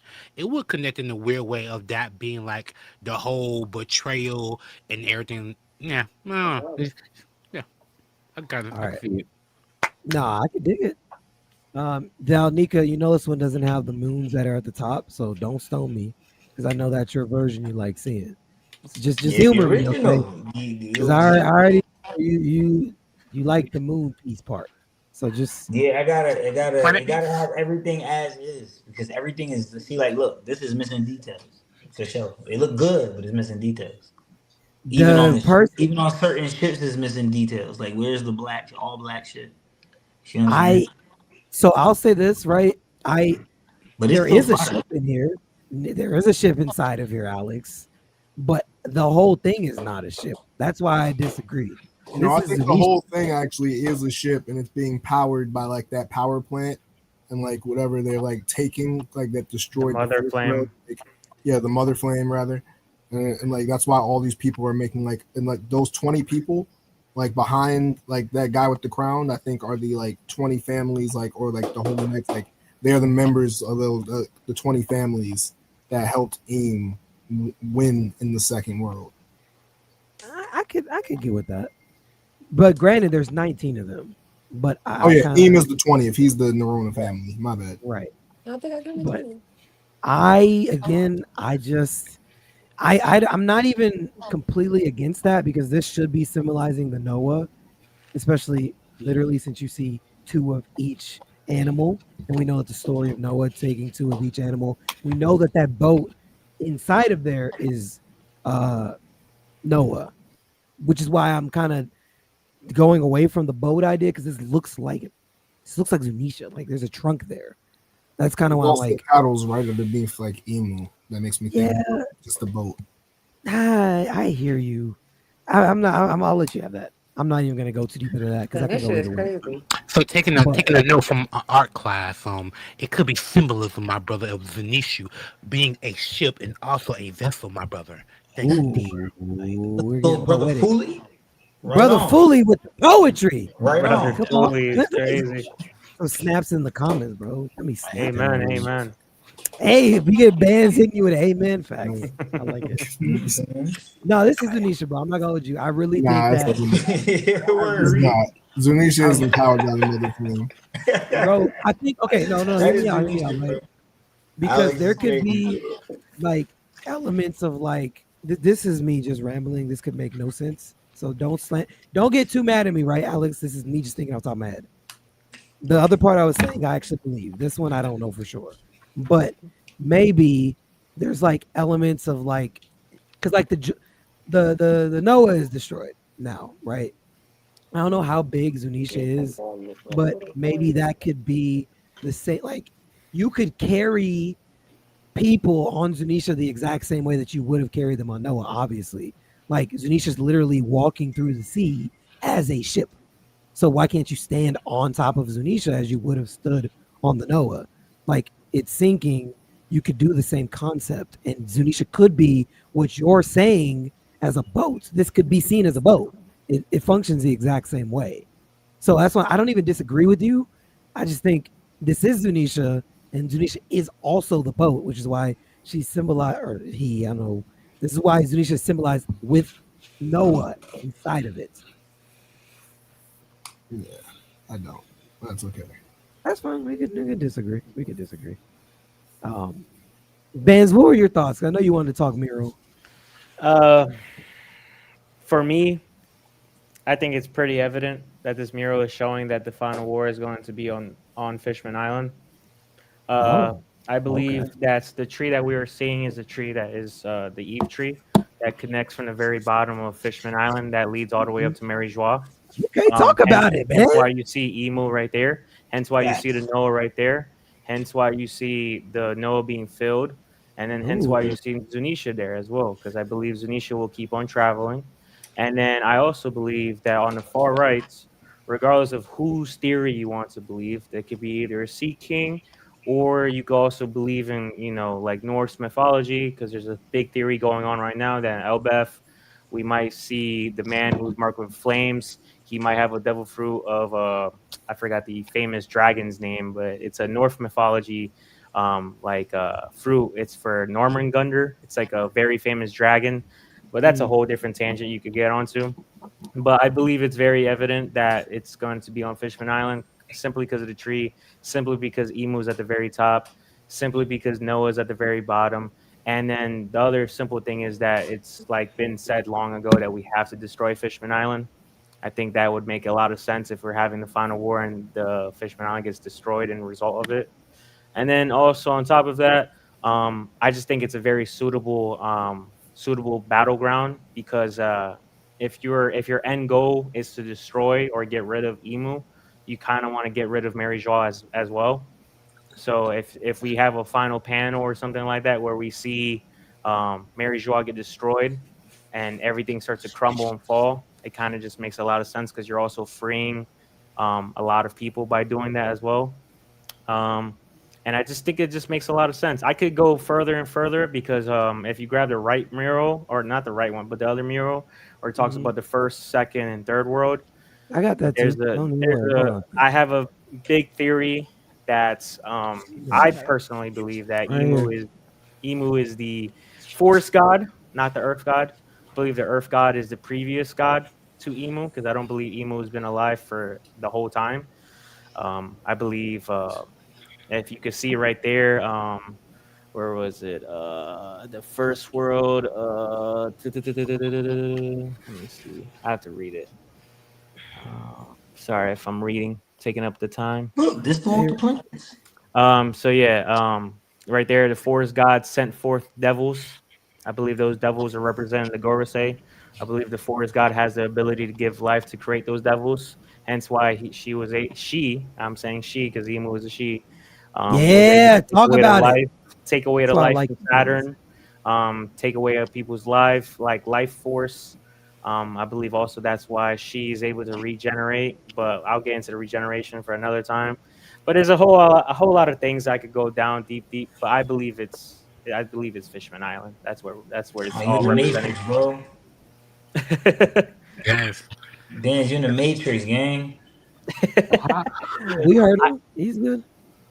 But yeah, I'll go deeper on another time. But that's just my thoughts right now. I also, secondly, I know some of you guys probably don't, watch the anime. Not like trying to call out anybody, but it was kind of weird. It kind of falls along with my idea too about what's gonna happen.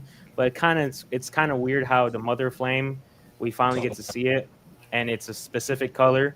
And then when we see Emu destroy Lelouch, it's the exact same color as the Mother Flame, quote unquote, the Mother Flame. Yeah, so I'm just saying it goes along with my theory. But we'll talk about that for another time. Yeah, bro. We don't got enough food on this plate for this food. It's purple. Yeah, I hear you, Nika. Yo, Benz, can you hear me? Yeah. You were in the Matrix for like half of your shit. My bad. It was coming through, and then it started like, you know what I'm saying? He was Neo. No, he was good. No, he was good. Because you actually y'all heard me? Yeah, I heard you. I heard the whole thing. Yeah, because you were in the Matrix. You're coming through partly. Damn. He was spitting, bro. I'm not gonna lie. He was. Nika, I'll just tell you later. I fucking hate that. I hate that mural. I hate that mural with fucking passion. I want that shit to get burned. Why? What is wrong with this guy? Zaz's an idiot. Everything gotta learn. He had to go to community for so long. Zaz's an idiot. I'm like, burn that shit now. What's your problem with the mural? God, I hate that shit, bro. What's your problem? He just hate it. It sucks. What's so wrong with like now everyone who not like us, I'm not talking about you guys, but now people who think their opinions are already right, all they've done is, you see the mural's right. I'm like, shut up.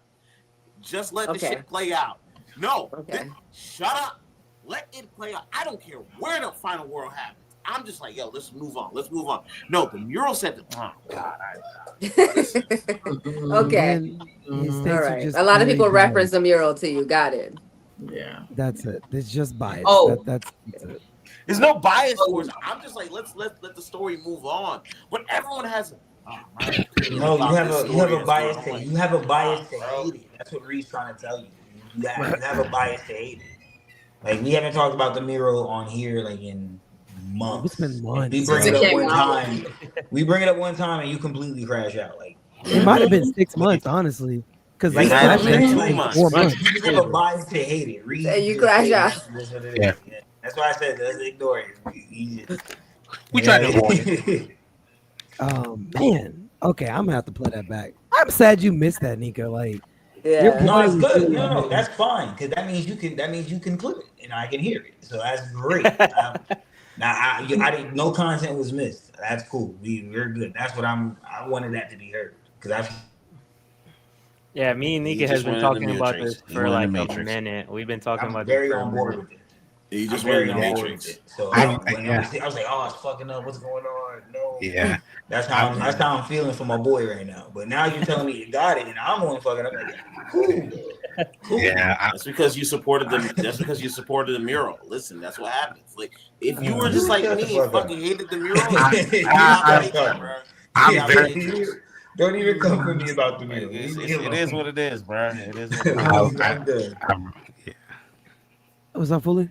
I'm about to say I love that idea because it really like makes me think more about the whole like I know I'm on the whole kick of like Emu being some type of fun guy or whatnot, but like it really does play around with that in a sense, and I really love that. I really do. Mm-hmm. Well, and you know what? My bad, real quick. How Fully brought up the Trinity that could be, happening between the mind, the body, the soul. So to further solidify your emu is a girl or a woman or female Reed and I didn't catch this the first time we read it, but when it talks about the second world, and it talks about I think it said half moon people. Yep, half moon. Usually and full when moon. people refer to moon, it does refer to feminine energy. And even if you look at Christianity, when it talks about the Holy Trinity, it's Father, Son, Holy Spirit. The Holy Spirit is the feminine energy of the trio. There always has to be the feminine energy with the masculine energy. Cooking a whole meal right now? God damn! Wait.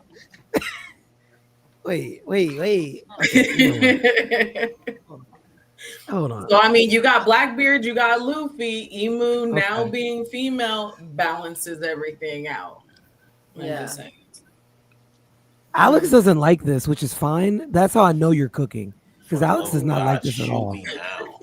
For the love of I'm just saying, like the fact that you brought the girl back up, and my bad, I'm terrible with names, but when he was talking and he was referring to she, that made me think of, moon energy is usually referred to as feminine. When Fully kept mentioning the Holy Trinity, I'm all like, you know what? Yes, there's always a female energy to balance out the male energy. Even though we see two male energies, there always has to be female. Otherwise, it's chaos.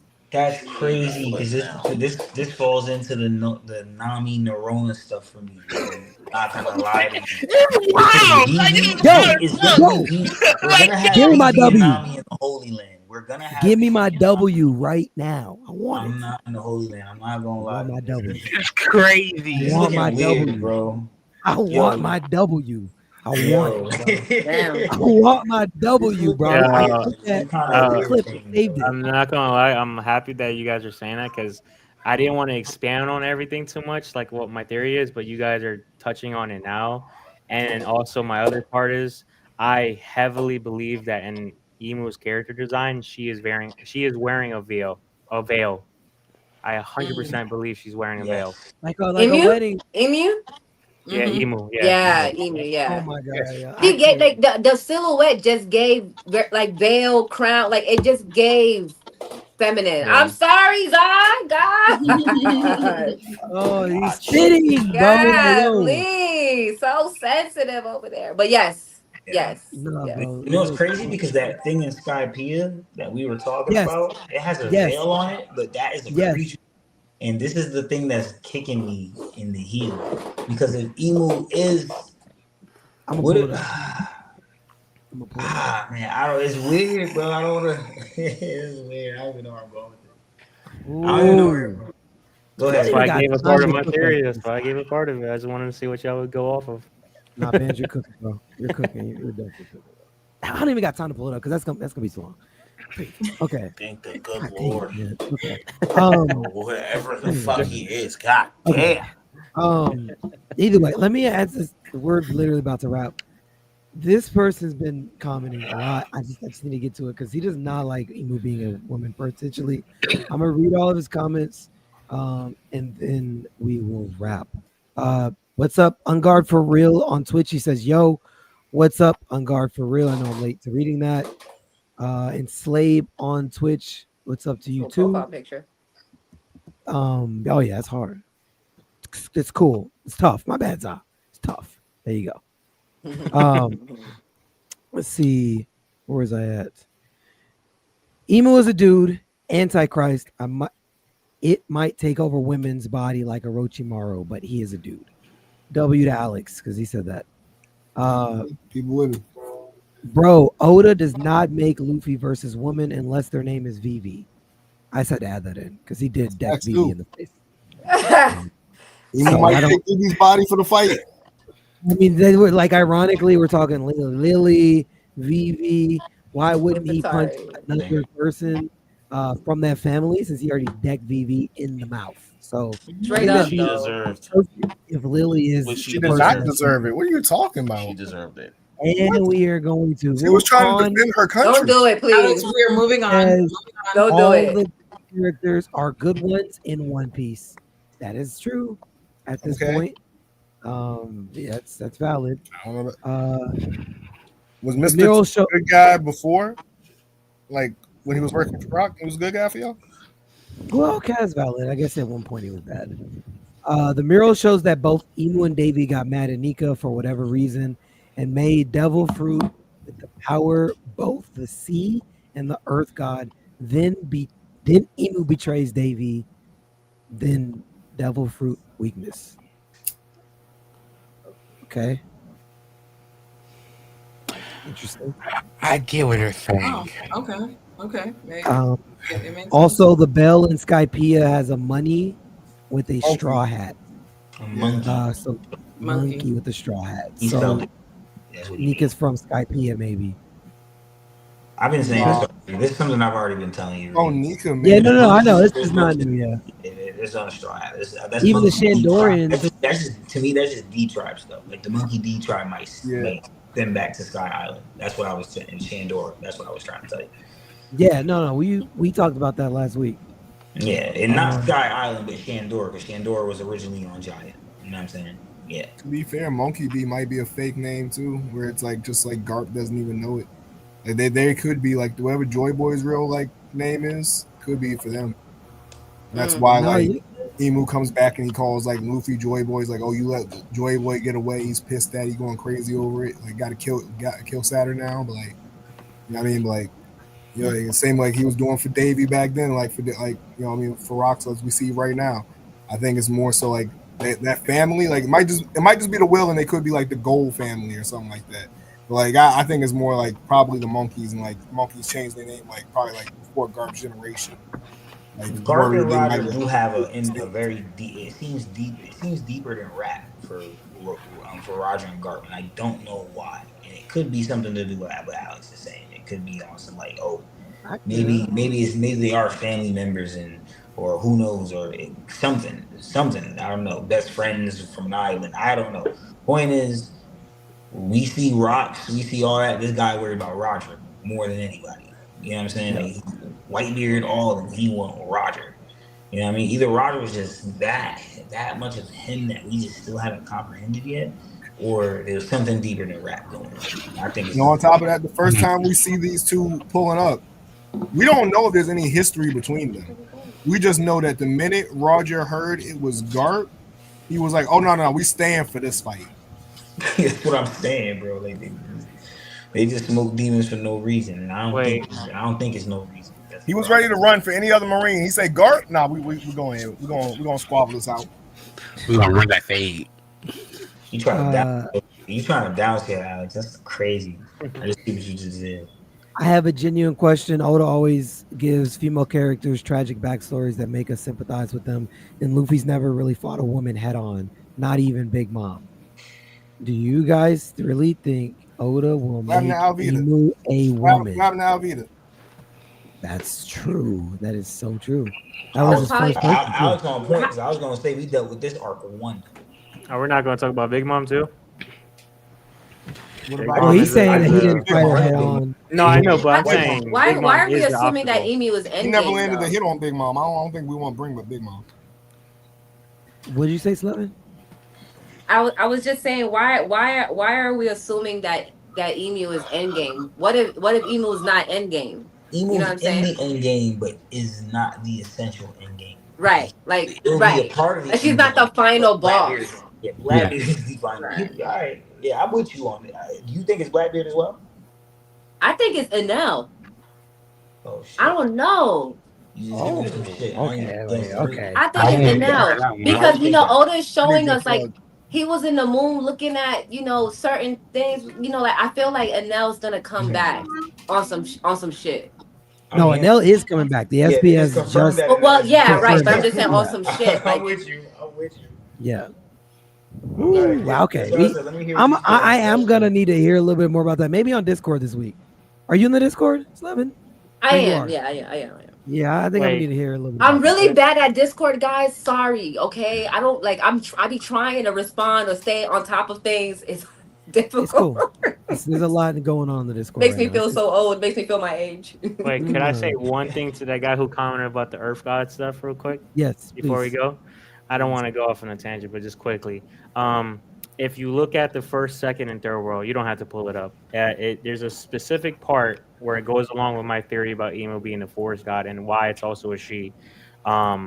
If you look at it, there's a specific sentence or phrase where it says that, I don't know if it specifically says the forest god, but it specifically says the one who killed the sun, referring to sun god Nika. It says after that happened, that god will not be able to meet with the sea again. Or it's not the god of the sea. And if you look specifically above at the very top of the Eve tree, we have Mary Joie above Fishman Island, which is all that water. So she has that separation between the two. And then we see later on. It doesn't say that? No, you can bring it back up. Like I think Emu is the sea god based off the Harley text. Oh, you think it's the forest god, the one that sent out the devils, is sending out devil fruits in general. Yeah. But what does it say after that? It says about the man who kills the sun, right? Or a person that kills the sun, right? No, people killed the sun and became gods. The sea god rampaged. He and they not meet again. He and them not meet again, right? Yeah. Wow. Okay. All right. Certain translations have it as they, because the they being referenced, or the he and them are the sun god and earth god, I believe. Okay, yeah, because what I read it was saying they, so not referring. Yeah, it says they. It says they. Oh, okay. All right, so I would just pull off from the sentence then for right now.